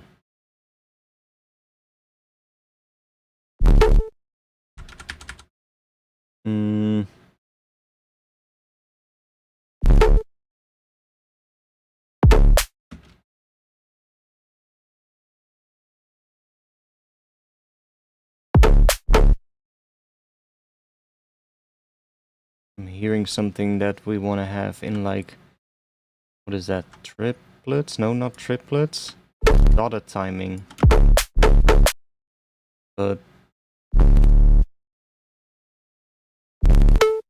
or 8 notes even. Yeah, 8 notes. Now, obviously we're gonna have to change this patch, but I'm gonna see if we can keep this thing, sort of like keep this same sort of like sound, but then tweak the patch so that it sounds more like a response to it.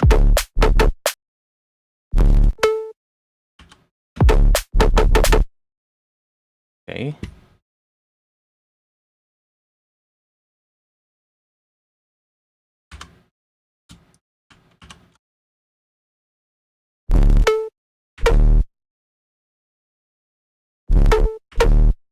Do that.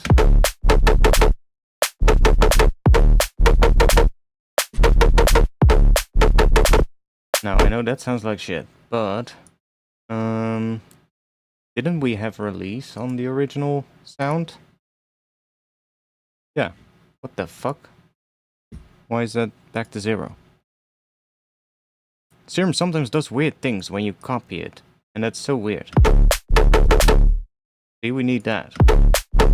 Now, for this sound, we can start messing with this and see if we can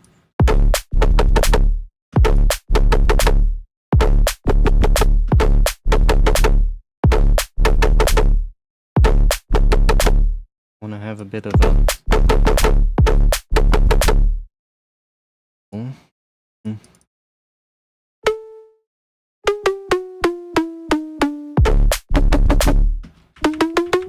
I guess it does want to have that note in it, so that it gets that same kind of sound.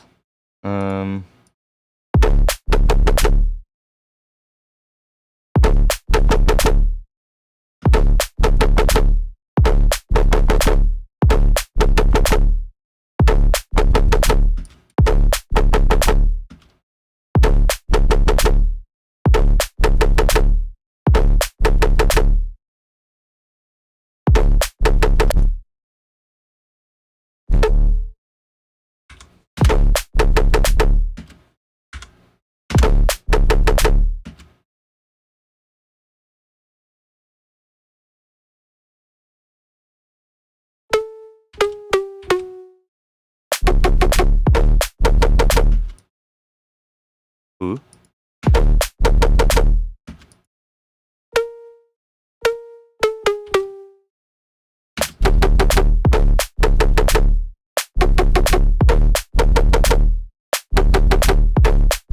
Okay, can we do something with that? That's kind of a weird thing. Like we're going, here we're playing D and A, so that's D and then the fifth, so A. And here we're playing D and a major third, which is, I guess, makes sense if we're doing Phrygian dominant. Ooh.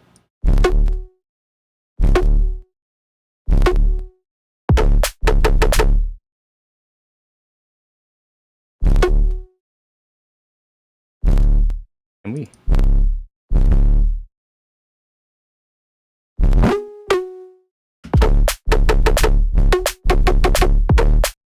Heh.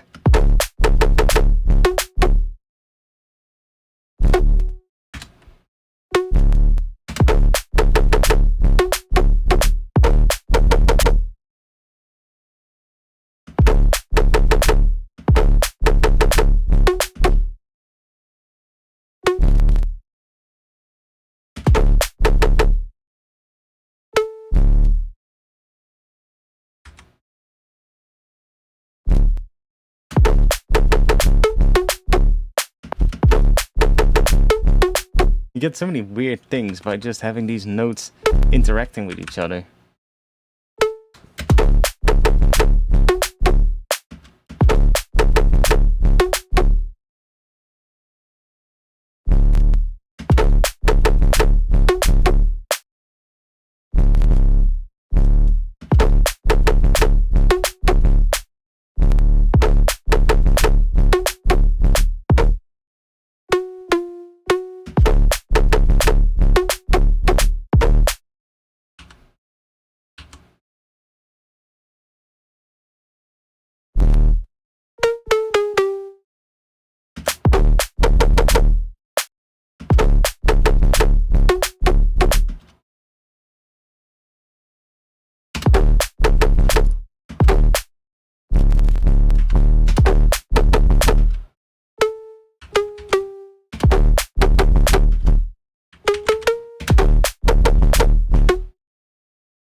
Okay, let's add some heads.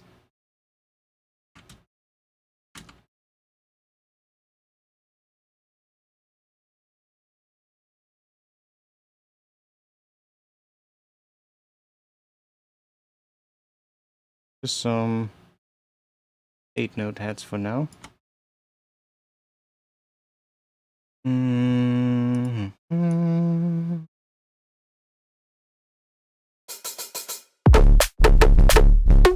Isn't that the right key?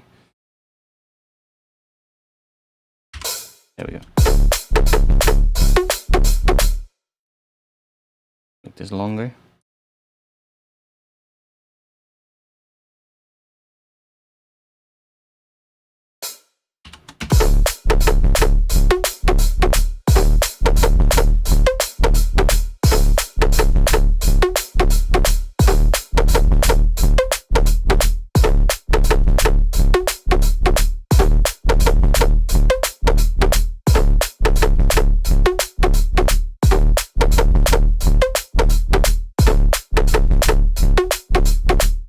We don't need sense.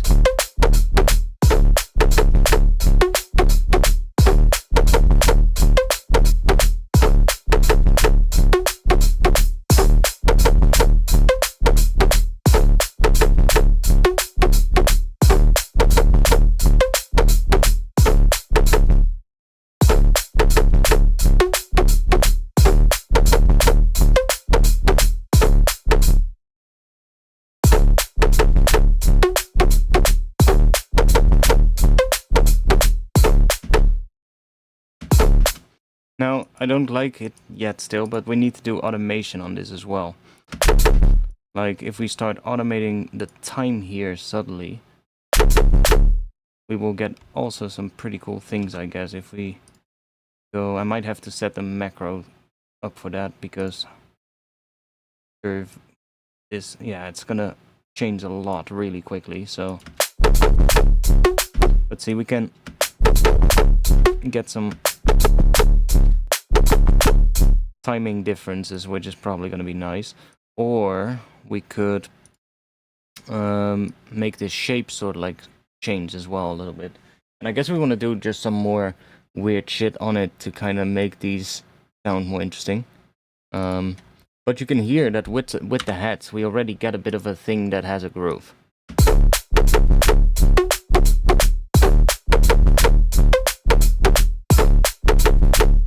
Right? So we're definitely getting somewhere with that. I'm not sure about the timing of these first ones, but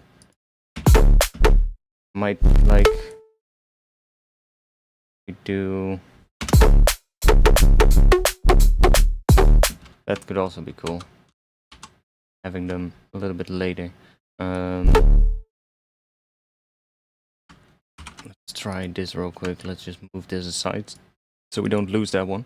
I want to see if we take this one off, and then I guess that one as well, and then we grab these and these, and let's move them maybe here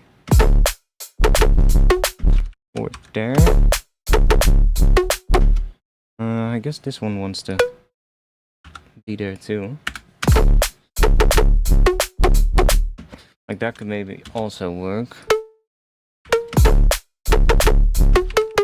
We can also just mess with this note to get other...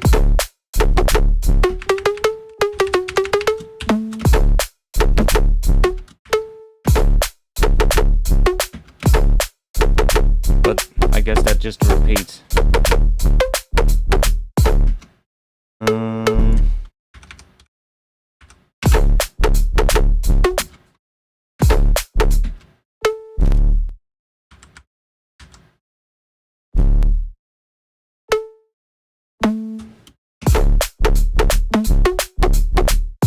Ooh. That's such a weird...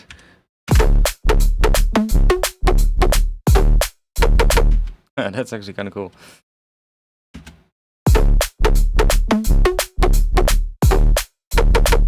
That would be that. Then...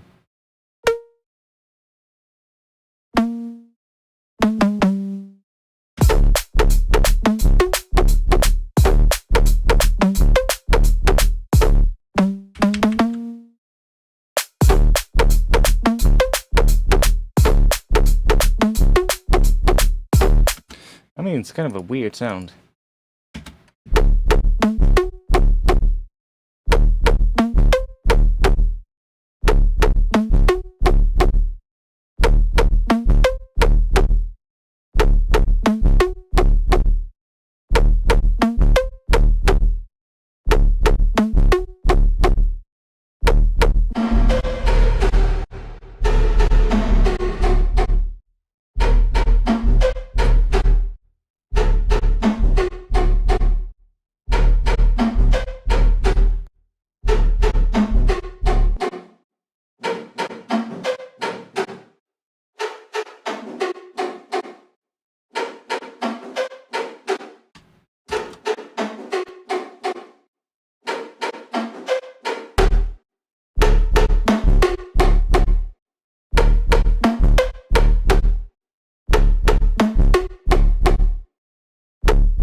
short time, but a bit longer pre-delay.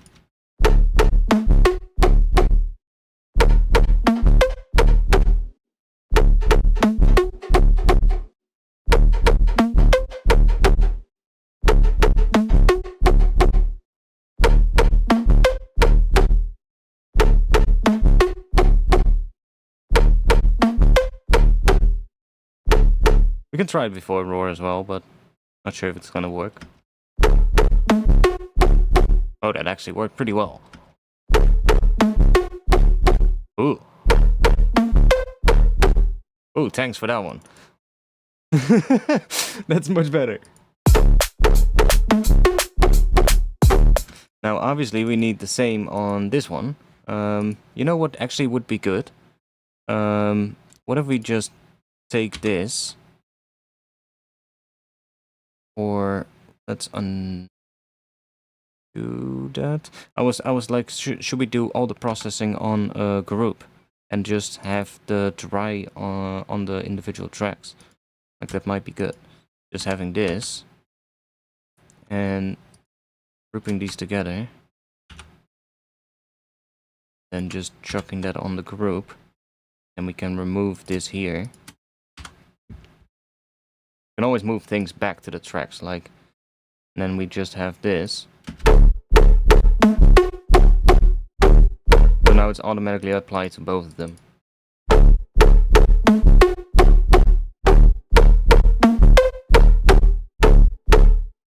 Getting a bit crazy maybe with the reverb before, but that's probably because this has quite a bit of mid still. See, I do want to keep some of that for that low toom note. That one, that one that hits. That I really like that note. This one.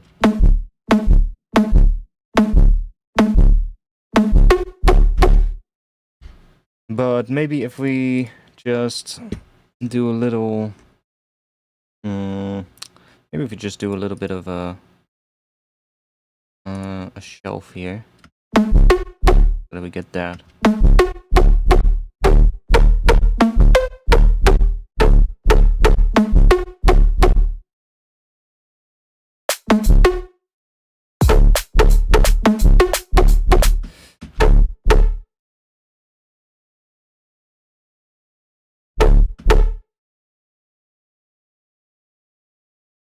I'm not sure if I want to have this entire pattern here. Like we could also just have this and just have like a response base in between.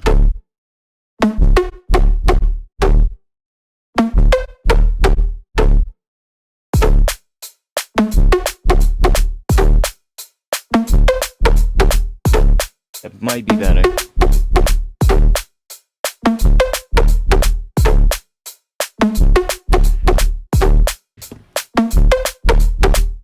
Right, that might be better, because otherwise it's gonna get a lot of that same sound.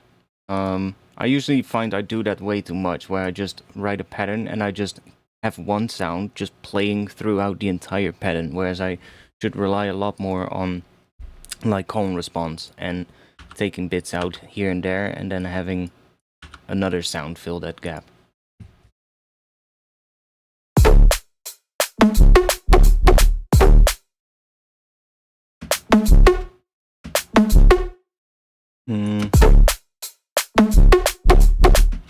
I do also like those second ones there. We could move you there. So it kind of wants that low one after it.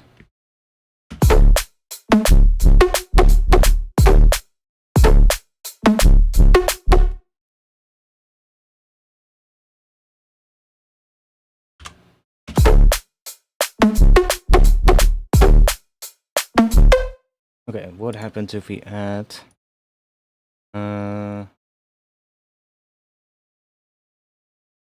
if we do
it's there. So yeah, that's where the kick sits. So that's kind of cool. Oh,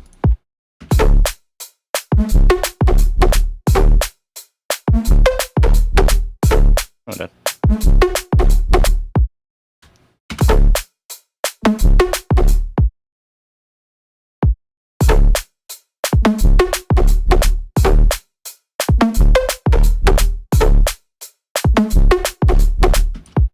Weird positions for the kick, but kind of works there.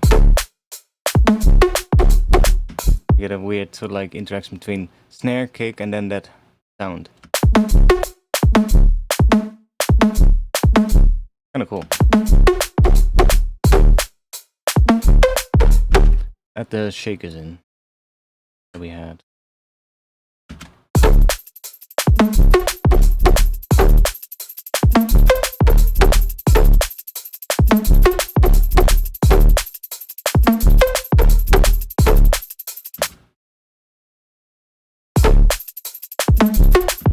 I'm not sure if I like these shakers in this. Oh yeah, we had the ghost snares. Maybe we can put some of those in. Might be cool. Even though it's a completely different sort of like break, but might be able to use some of that. Like if we add a little ghost hit in front of a kick, or where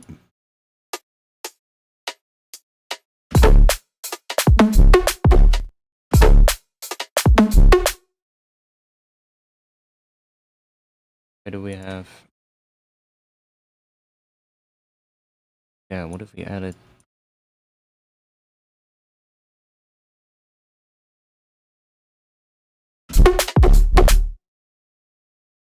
That?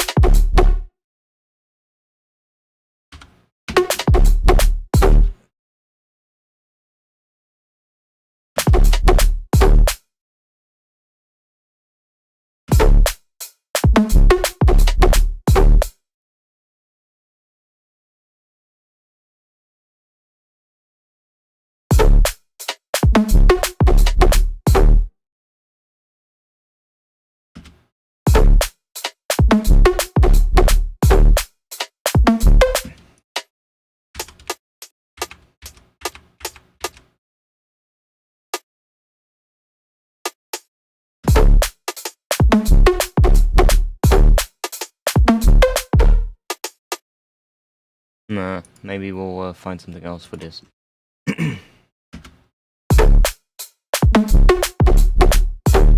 I need to take a really short piss.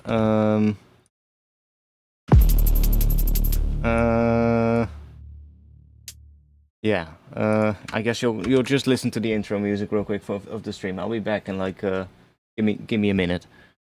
I just need to take a bathroom break. One moment.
Okay, I'm back. I forgot. Forgot that my legs hurt. I was like, damn it, I won't make it in a minute.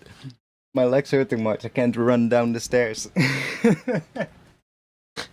Anybody joining in? My legs hurt like crazy because yesterday I went to shoot photos. In fact, why don't I just show a couple of the photos? Let's take a little moment from the drop idea that we just came up with, so that we also refresh my ears a little. Let me open up Lightroom real quick and just show you some of the photos that I shot. Let's save that, and then let's unpin that.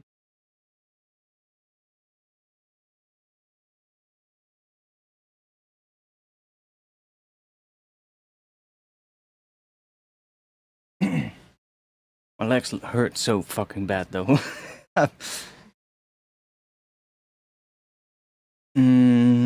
Oh, these are not from... Like, these are cool too, but these are not from yesterday.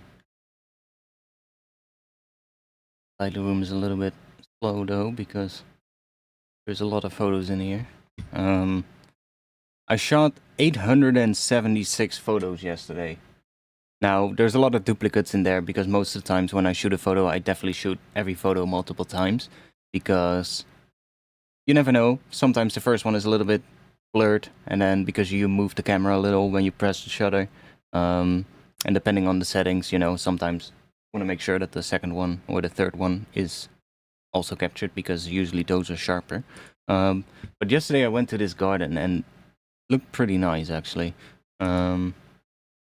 So we got this. Yeah, that's so I went to here and it actually looked really nice. So got a bunch of photos. Like you can see, like, I guess the... If I can show the before on that. No, it's not really a before, because this is the edited one. Okay, you can see what I removed. I removed the little signs because I felt they were distracting too much from the photo, and I was like, I don't want those. Oh, and I removed that little thing down there because it was kind of messing up the image. But like, that's what it looks before. So, and then we make it look pretty. But yeah, I removed a couple of things there because it just makes it look so much better. Looks so much cleaner. But there's quite a few photos that I think turned out pretty well. Like, it's a beautiful place actually. I never knew it existed, and I was like, let me go check it out. And it actually looks really nice.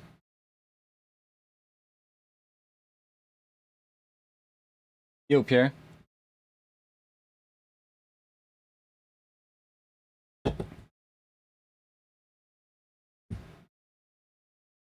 What else did we got? More cool ones. Look, it looks beautiful. But this is in the Netherlands, so I was like, I found it online. I was like, and it's not even that far away from me. It's like in The Hague, and I'm in Rotterdam, so we have a subway line going from Rotterdam to The Hague. And I was like, oh, let's go there, and let's check it out. Now, I think I shot a lot of the photos during... These are a bit darker because they were shot when it was kind of overcast, so they have a bit more of a darker kind of feel. Whereas later, I also had a lot that turned into more sunny images, but I haven't really edited those. I edited one because I posted it online, which was this one. Kinda nice.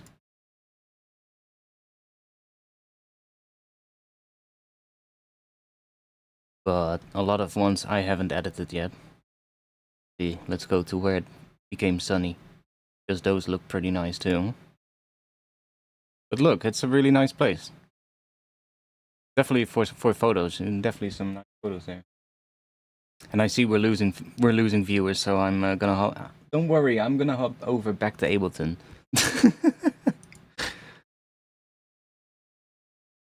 Don't really care much for flowers, but whatever. Where's the sunny ones? Oh, here, I think. Yeah, it's definitely getting sunnier. Yeah, see? So we have sunny images as well, but these are not edited. Plus, some of them are overexposed, which is a bit of a shame, but it is what it is.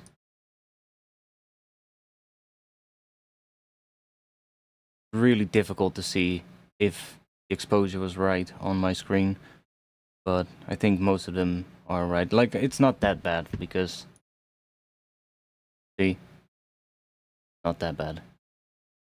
Actually, not too overexposed, actually. Just looks like it, but if you bring that down, then it already works a lot better.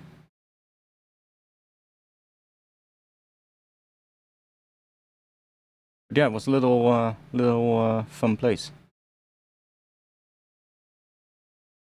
I did eventually then started walking around and got some more shots throughout the city there, which is quite nice. I never really been there, so it was cool. Well, I did been there a long time ago. Oh yeah, and the Dutch government building. Stupid assholes. Can't do anything right, motherfuckers. Start doing something. Anyways, let's go back to Ableton. Yes. I'll post a bunch more of those photos online, probably.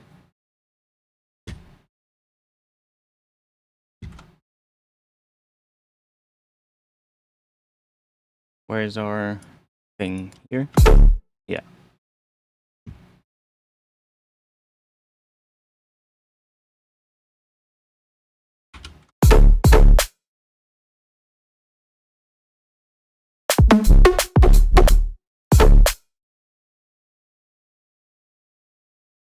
We have a similar park here in Nantes. I've actually been there multiple times. We used to go on holiday to friends a lot, and we would always go to like different places and go drive around and visit different cities. Been all over, like, France, quite a lot. Not sure when I went there. I think I was quite young, actually. Must have been with my parents. Yeah, I must have been like a little wee boy. We used to go, we used to go on holidays in, when I was really young, we always used to go to one place, which was all the way in the south of France in, damn, what was that place called? It always had a fancy name, or at least I always thought it sounded fancy when we went there as a little kid, and then when my friends would ask me like, "Oh, where you going?" and then I would always have to name it because it sounded fancy. Um, um, it wasn't Monaco. It was closed though. Damn, what was it called? Do I really have to go and search it? Um, San, San, San something. San, San Rafael. Yeah, I think that's what it was. What it was called. It was like all the way on the coast. I think it was San Rafael, something like that. A really nice place. No, it was not Saint Tropez. I think it was Saint. Oh, let me check.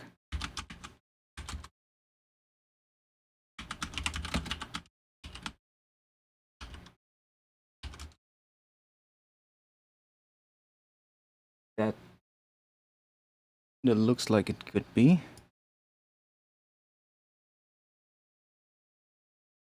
Where is it? Oh, it's this entire thing. Oh, here. I think that's it. We used to go somewhere around. Check. See if I can actually find where we went. We used to go somewhere, and there was this, if I remember correctly.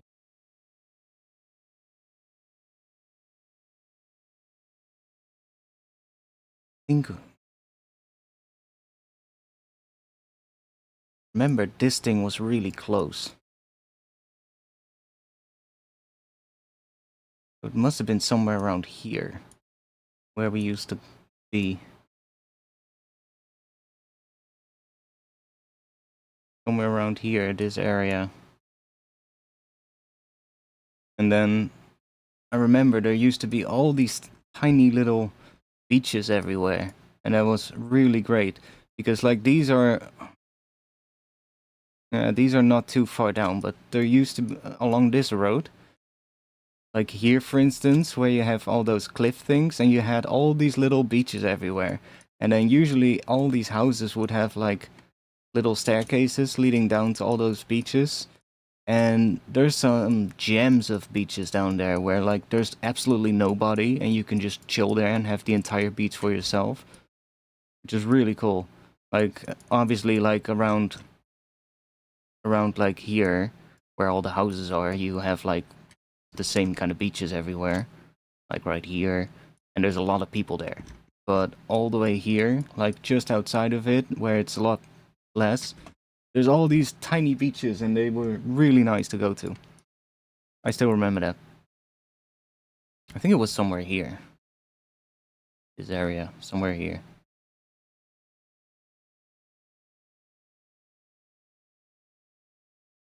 If I remember, there used to be some kind of a boulevard down here. Somewhere. Right here. Yeah. And there used to be, probably not there anymore. There used to be, if that is still there, I'm gonna fucking...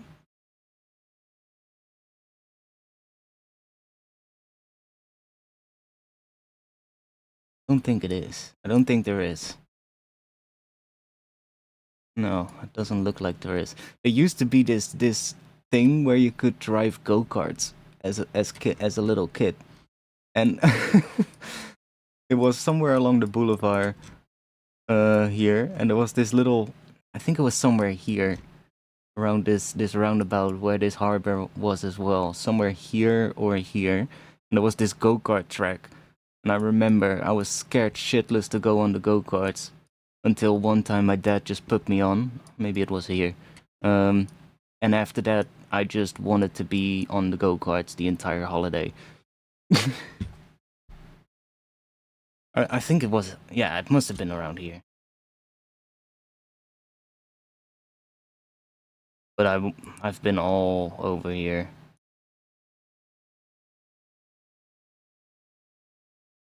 Down here.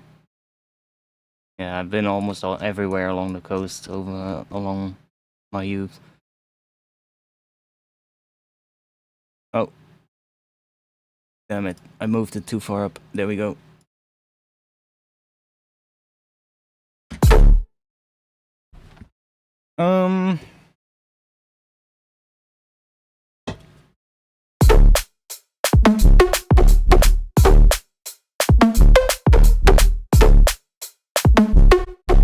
Now, I'm not sure about the pattern, honestly, but the sounds are cool, so we just need to do some more stuff. Let's add a little extra bass.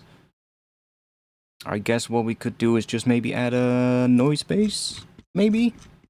Like some subby noise layer thing, just to fill up that gap, just so we have something there. Maybe here. Oh, it's gonna run through the same processing. Might be cool. Let's just do that.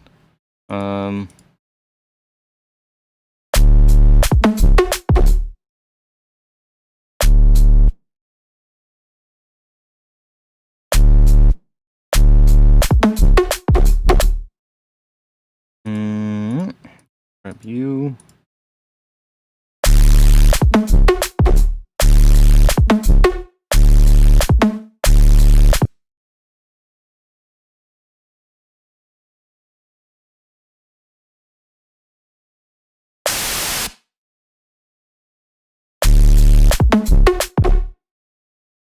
Might actually move it out of the group though.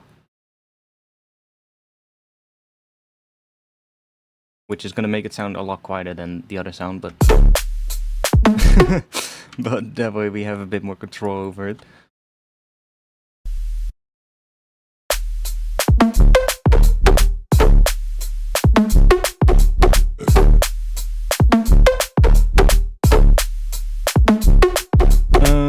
Dun, dun.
Let's see.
Yeah, maybe we can have that there.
What are we gonna do with this thing? I like that first one a lot, and then this kind of thing can be really cool. But I guess we... Ooh, what if we just... Let me check real quick. What if we arrange a little thing with this? With a bit more notes, maybe. Then we'll try something out with that real quick.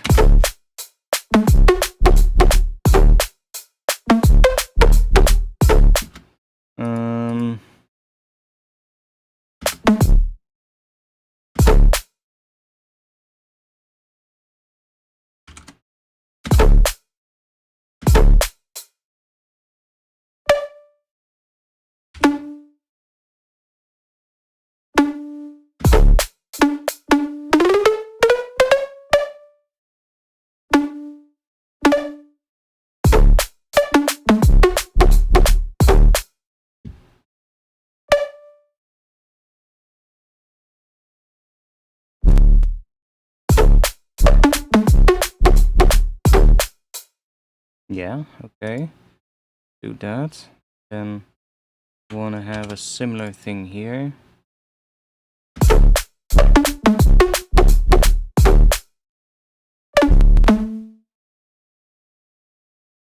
Oh, we'll have this.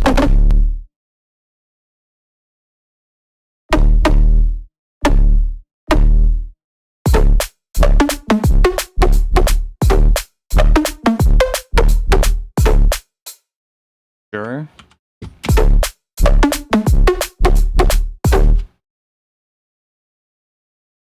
Oh yeah, and I was thinking, what if we add one little thing for this one?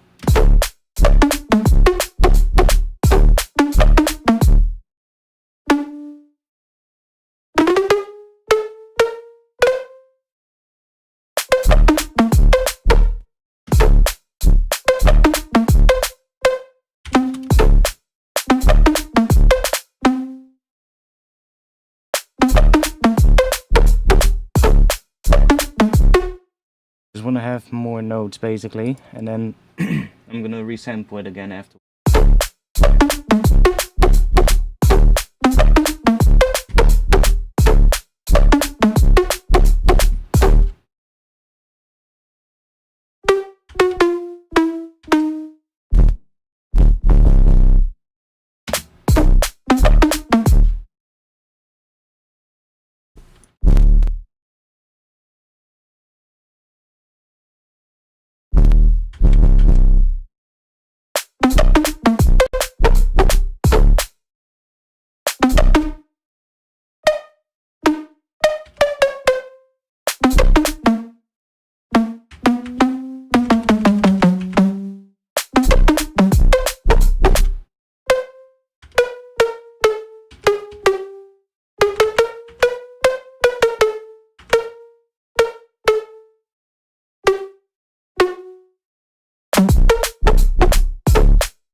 Whatever, doesn't really matter.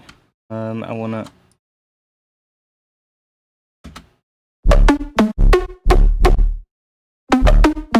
have this thing without sidechain.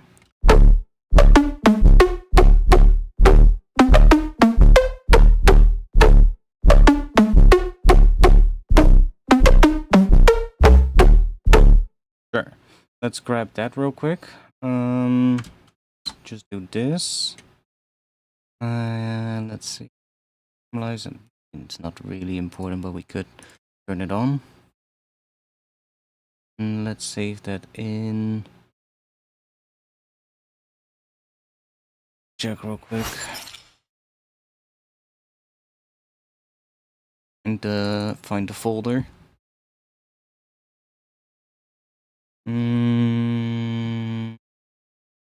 One. We'll call that bass thingy 1.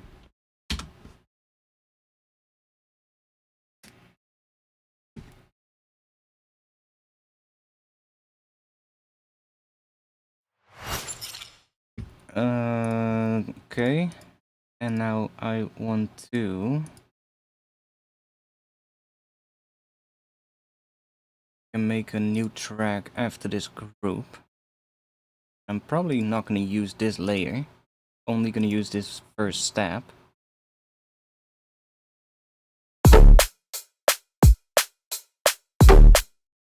And then now I want to grab something. Let's see, what are we going to use? Are we going to use a current or pigments?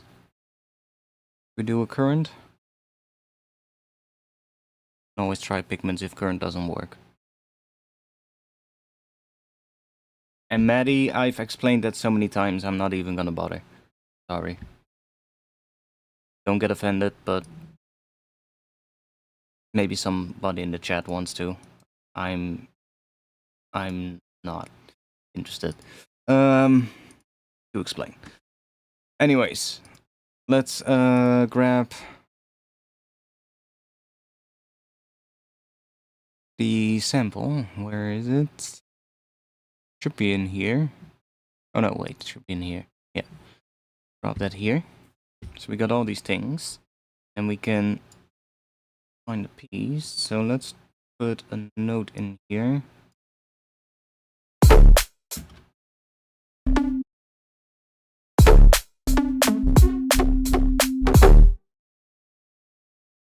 And then we can turn off the oscillator here. And I'll set this to 0.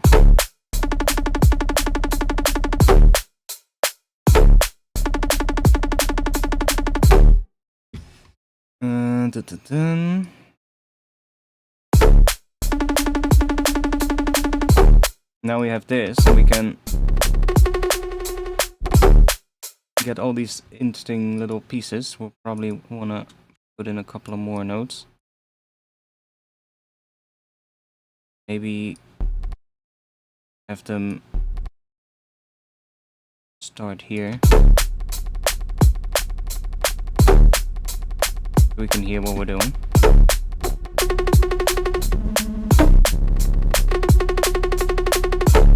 Now, because there's sub in the original sample, we have sub in this sound as well, which is kind of nice.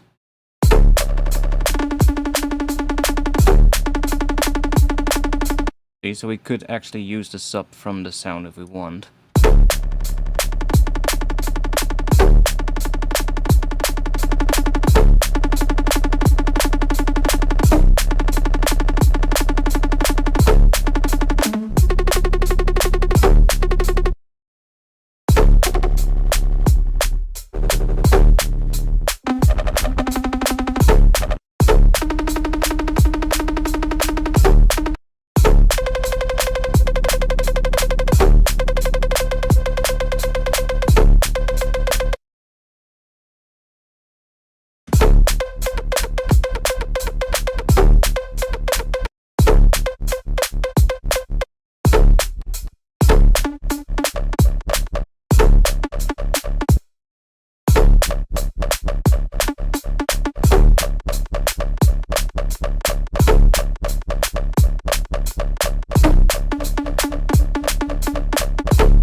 Might be a little bit easier with pigments, honestly, because with pigments I can move this a bit finer.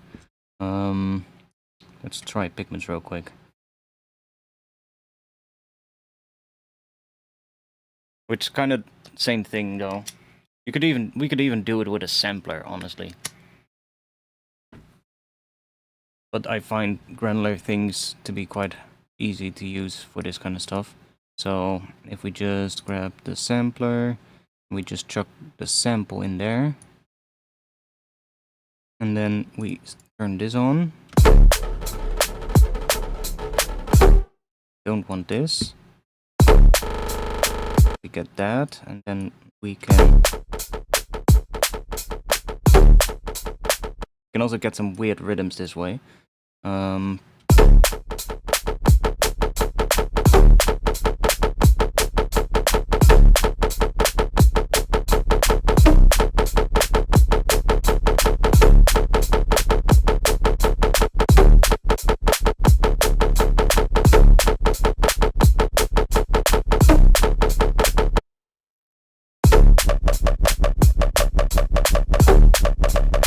See, this is what current needs. This. That is what they need to add. Minimal audio. This is what I want in current.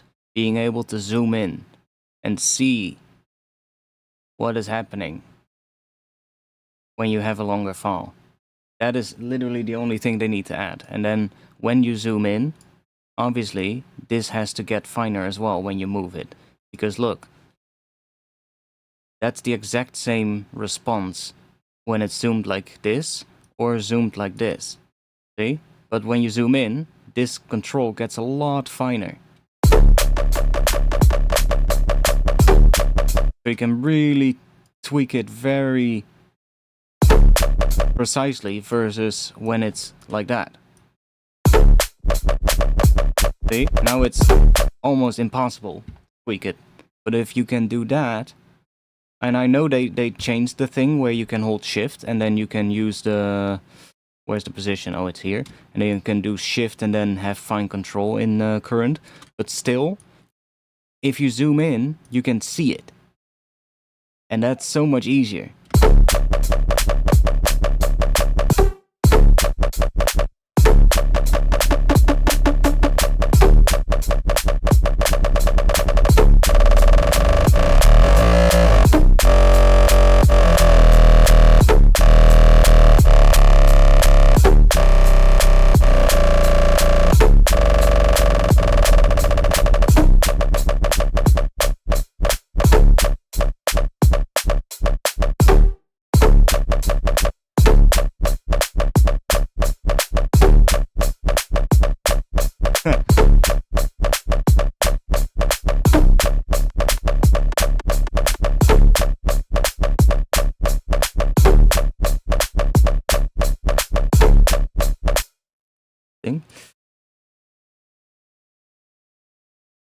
Oh, I didn't start from a new patch. I'm fucking stupid.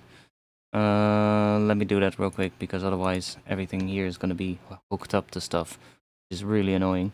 We don't want that. We just want to have this, that in there. Then we want that. Nothing here. Just boost the level. And then we can zoom in and view somewhere.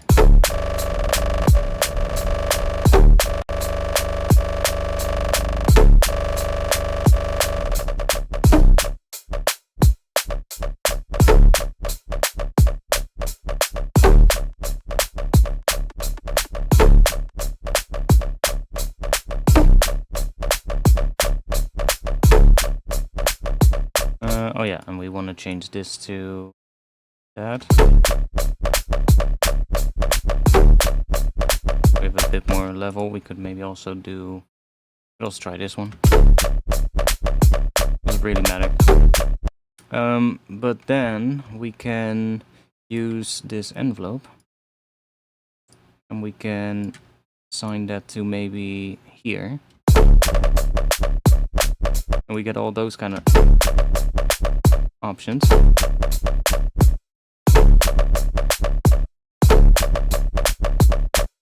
Or we could use something else than this envelope. We could try do this. We can reassign that to maybe a function. Now it's assigned to this one. Then we can use this thing. Means we can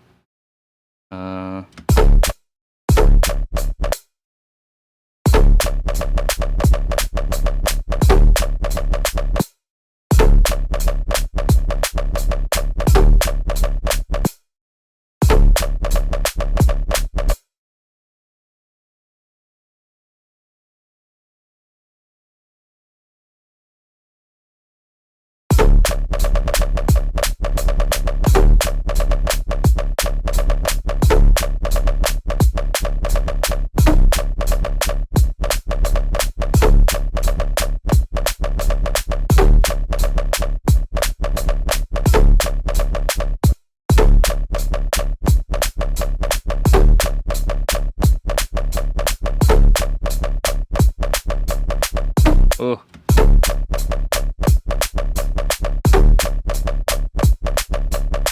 That's kind of cool.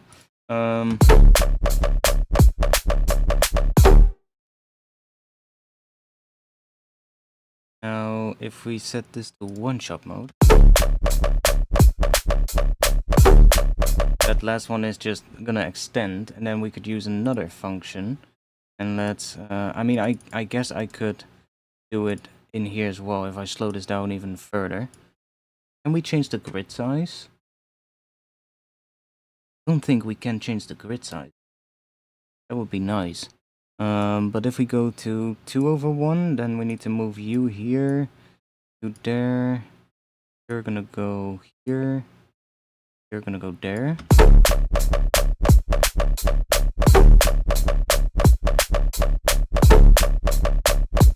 Right.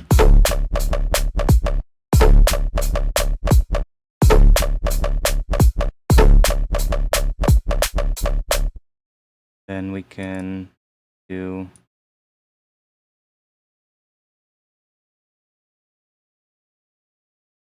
then I want this one. We select multiple things. Oh, we select multiple things. Please let me tell me that that is possible. Where was this thing? There. Can you select multiple things? Oh, that's remove.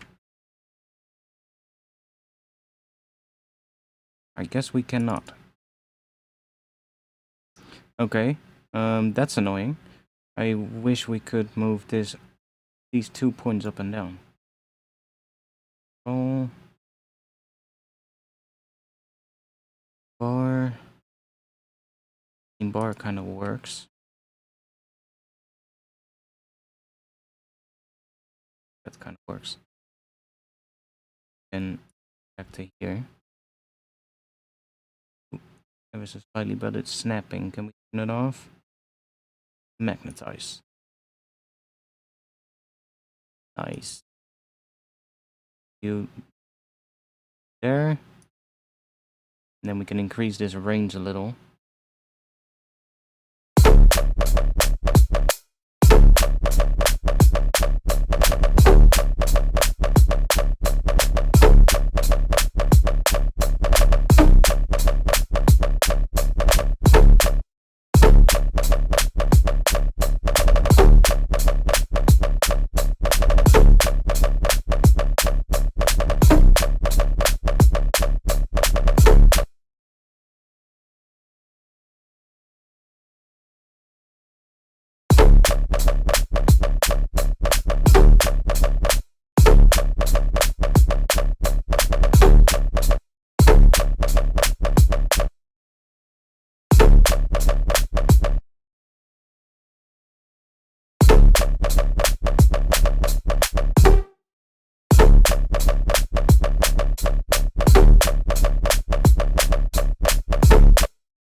I wish we could move multiple points at once, but I guess we can't.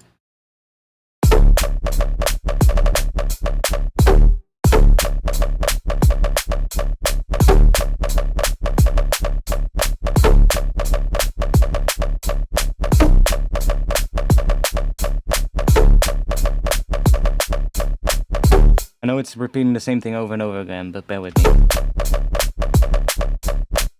That kind of works. What if we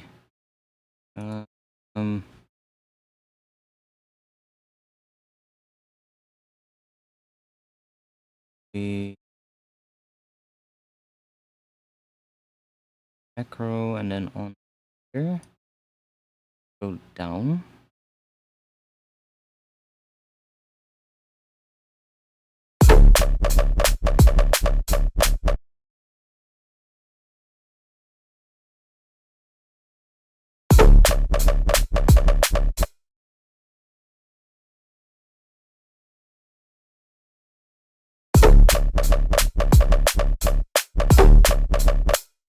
Okay, now we need to tweak it. That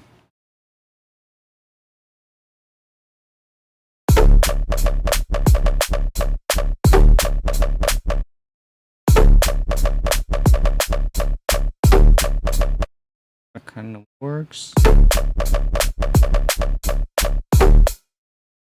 That snare, I mean, it's a snare from a pack I'm working on, but I'm not sure when the pack is done. It's a long process, but the snare that I made myself. Now we can start adding like another macro to maybe the start position here, and we can get different things coming out of here by moving this macro in certain positions. So if we, for instance, I don't know,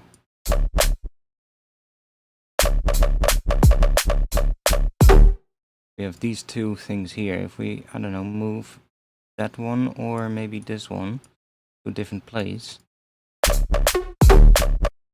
we get these things. See, so we can start messing with that, and then here we obviously would want to have this to be somewhere in, let's see, right here, I think.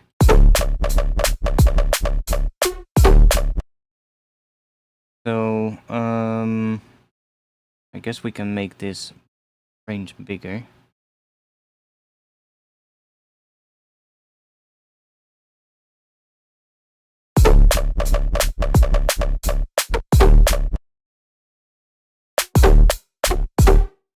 And then we have to find where it is in the right spot.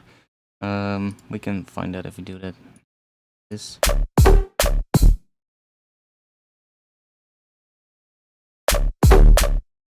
Let's just loop it.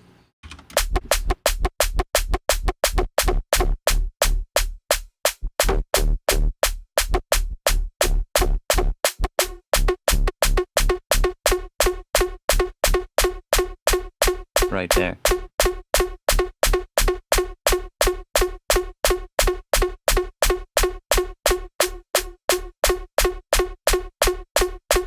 Around there, maybe? Yeah, okay. And then here, the next section, we want this to go here. The only downside is we now have to do this, and then I guess hold shift, and then we can fine tune it.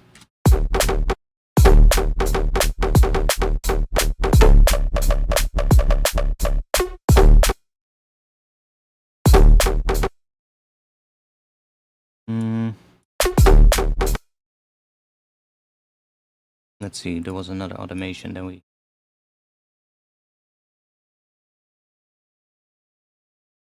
move that.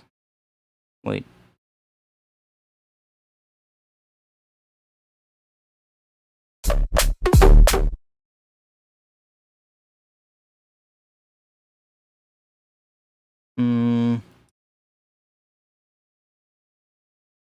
I guess we want to have this on the macro too.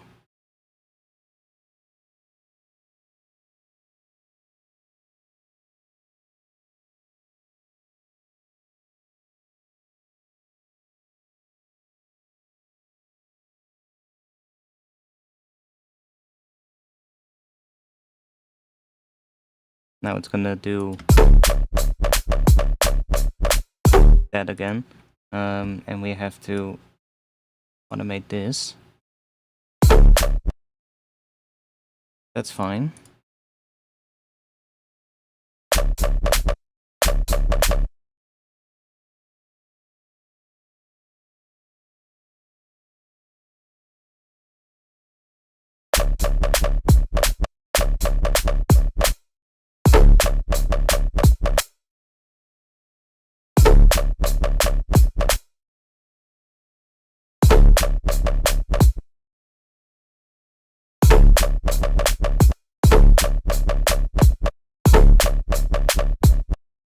Something like that.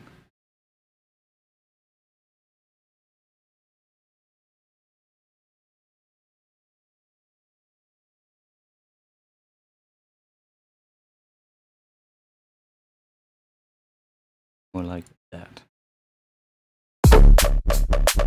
Yeah.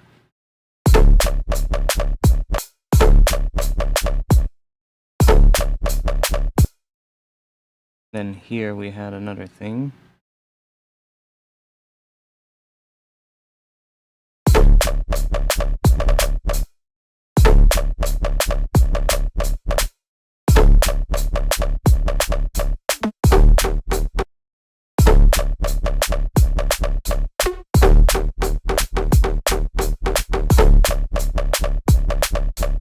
Now, I noticed that the high end is a bit less in this one compared to the stab, so I'm not sure why that is actually. Because it's coming from the same sample, so it should not have less high end, but for some reason it does. Not sure why, but whatever. We can bring that out a bit maybe. Just do this.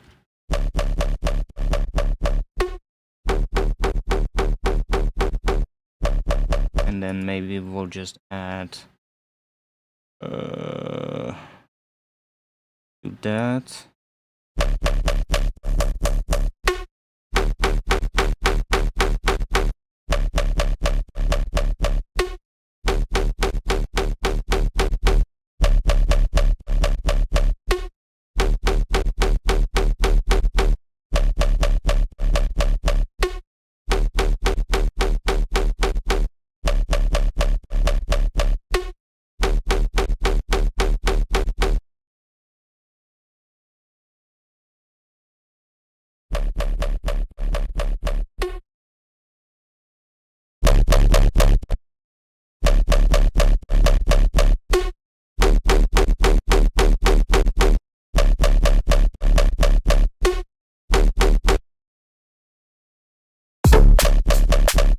That's better.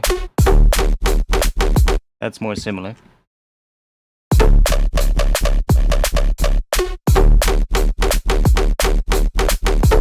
Now we want to automate this one. So oh yeah, and we had that macro knob. Let's add that to the things here. I probably should have added them to macros in a rack, because then I would be able to rename them, but whatever. It doesn't matter. This one, let's maybe start faster a little bit. And then go.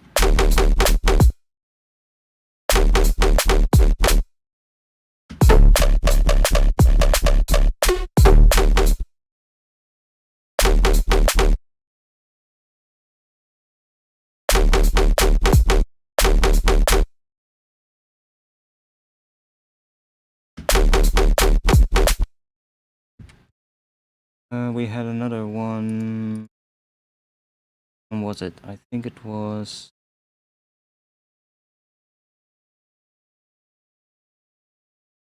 this one. Yeah. We can do this maybe.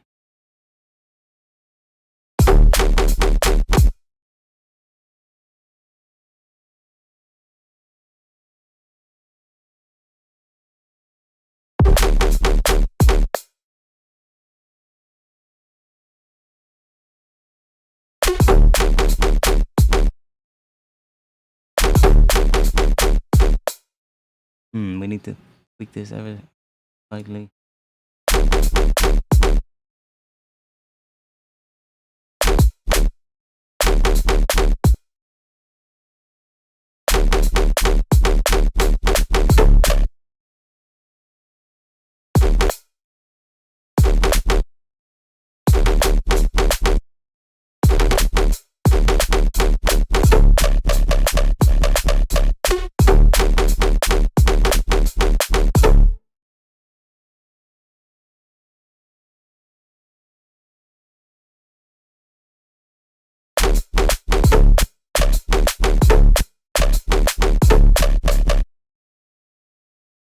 Oh.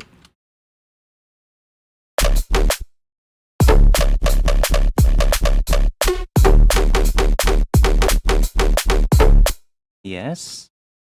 Let's remove that one.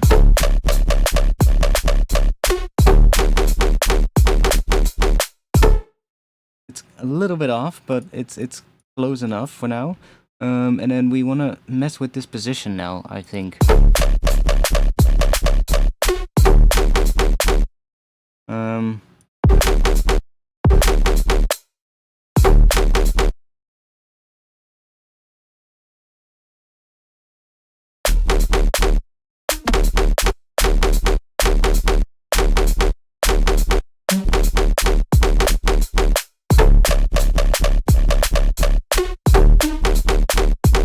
Here we get all these weird things.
Weird as fuck.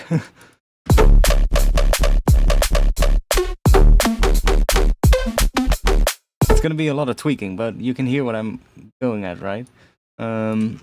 Let's go to this one, because this one is a little bit more bassy. Let's EQ this one a little. If we just decrease this a bit.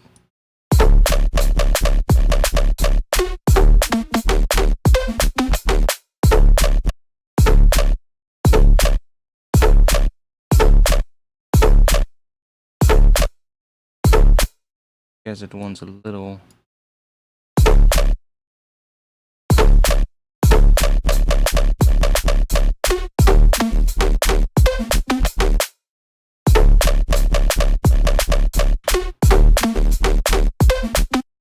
Weird fucking shit.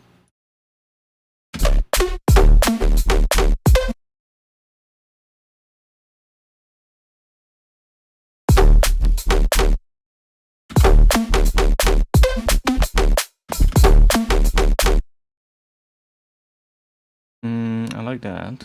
And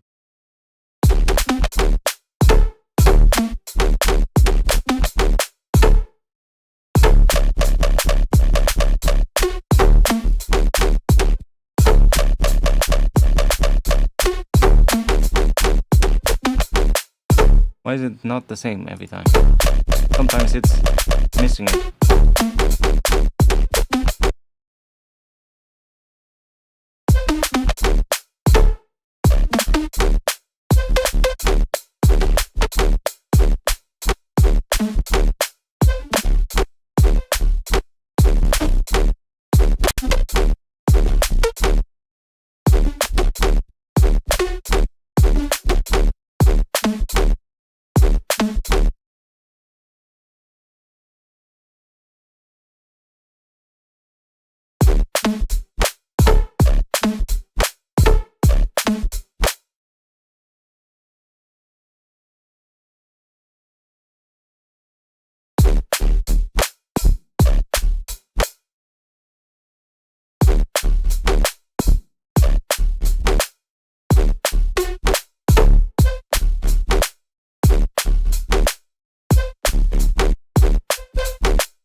Ooh.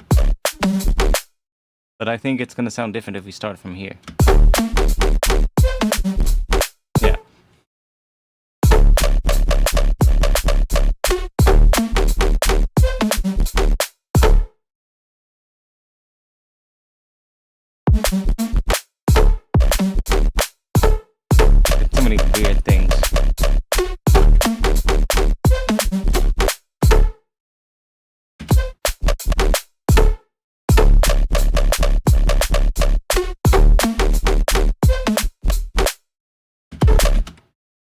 And we can also, like, if this is too much, we can also say at some point maybe we want to have a gap in here, so we can always automate this. And we can be like, maybe we want something else happening here. Right, so you can always play around with that. But for now we're just making a pattern with just this thing.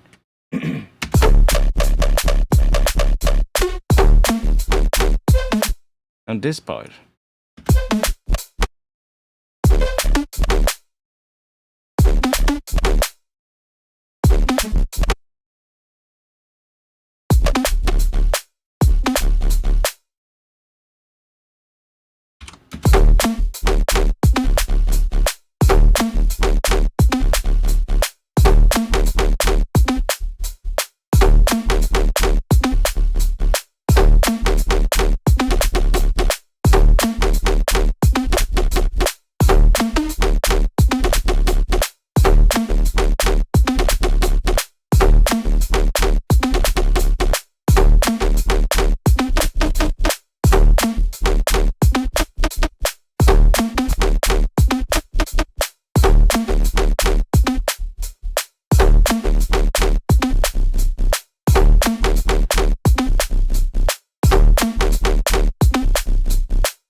Sometimes it is slightly different, but whatever.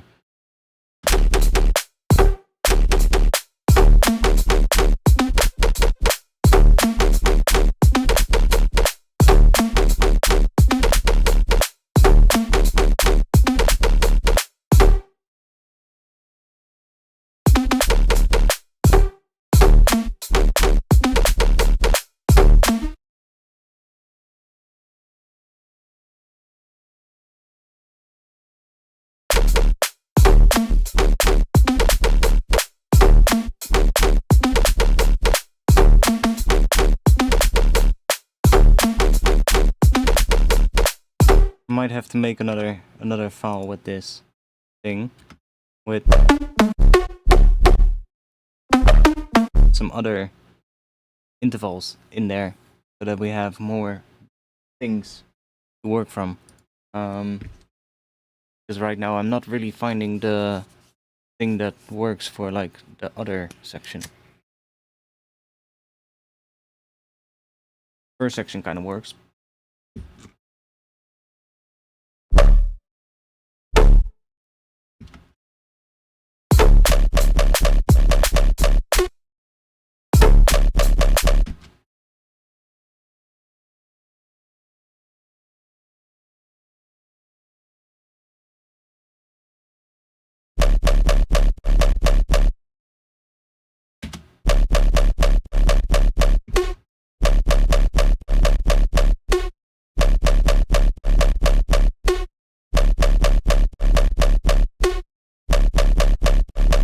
Like that part works.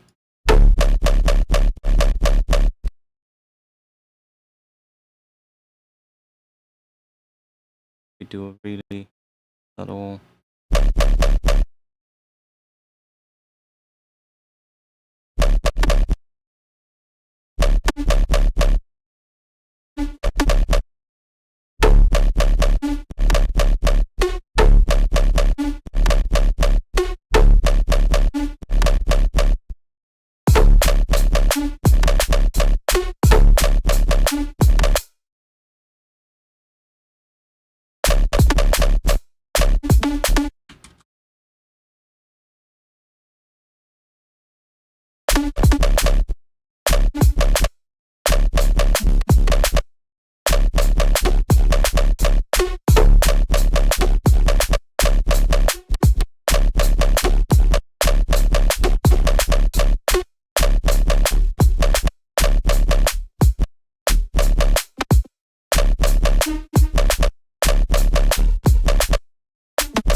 There's almost nobody watching anymore, so I think I'm gonna stop streaming.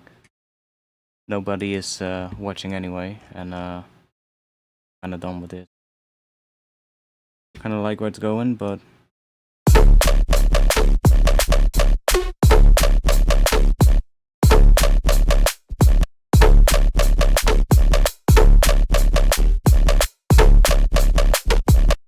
need to figure out how I can make this more controllable.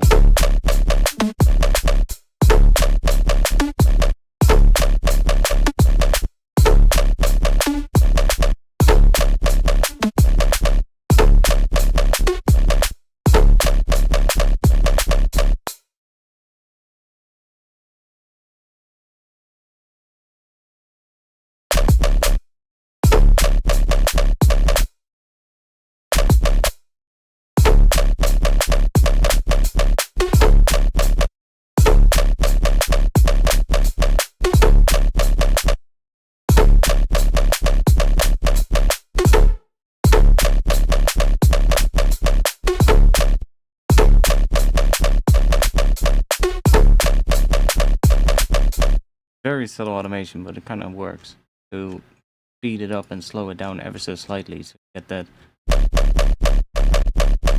weird pattern. I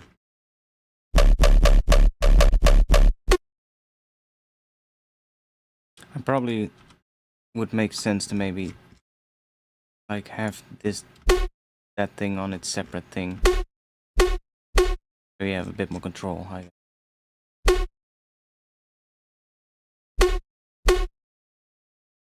Would be easy enough.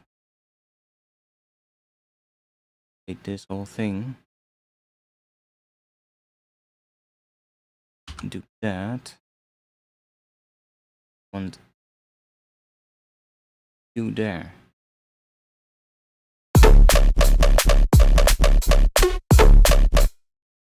Kind of get the same thing still. And that way I would also not need as much automation. I would just be able to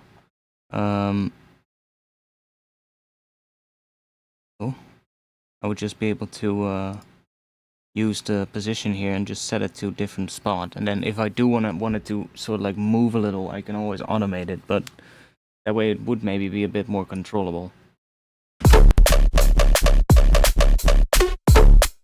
Because then I can also say, oh, this thing, I want to move it somewhere else. I don't know.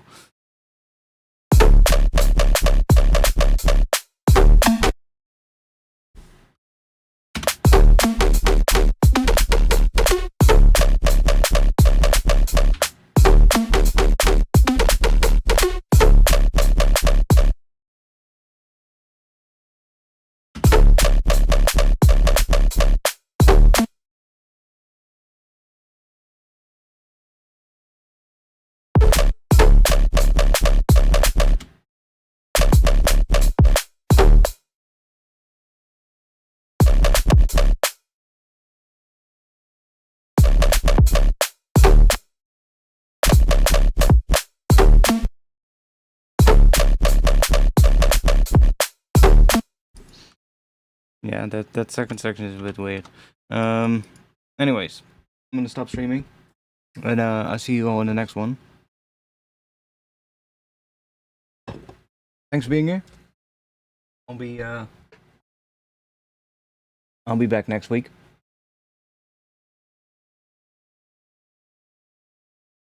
Around 8:30 p.m. Amsterdam time, maybe a little bit later, but around 8:30.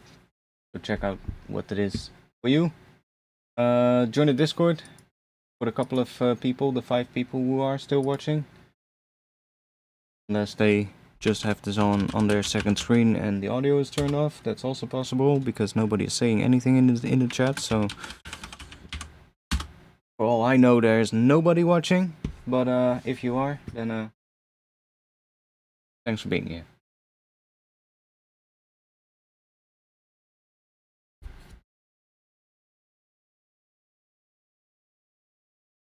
Anyways, yeah, thanks, and see you on the next one. Peace.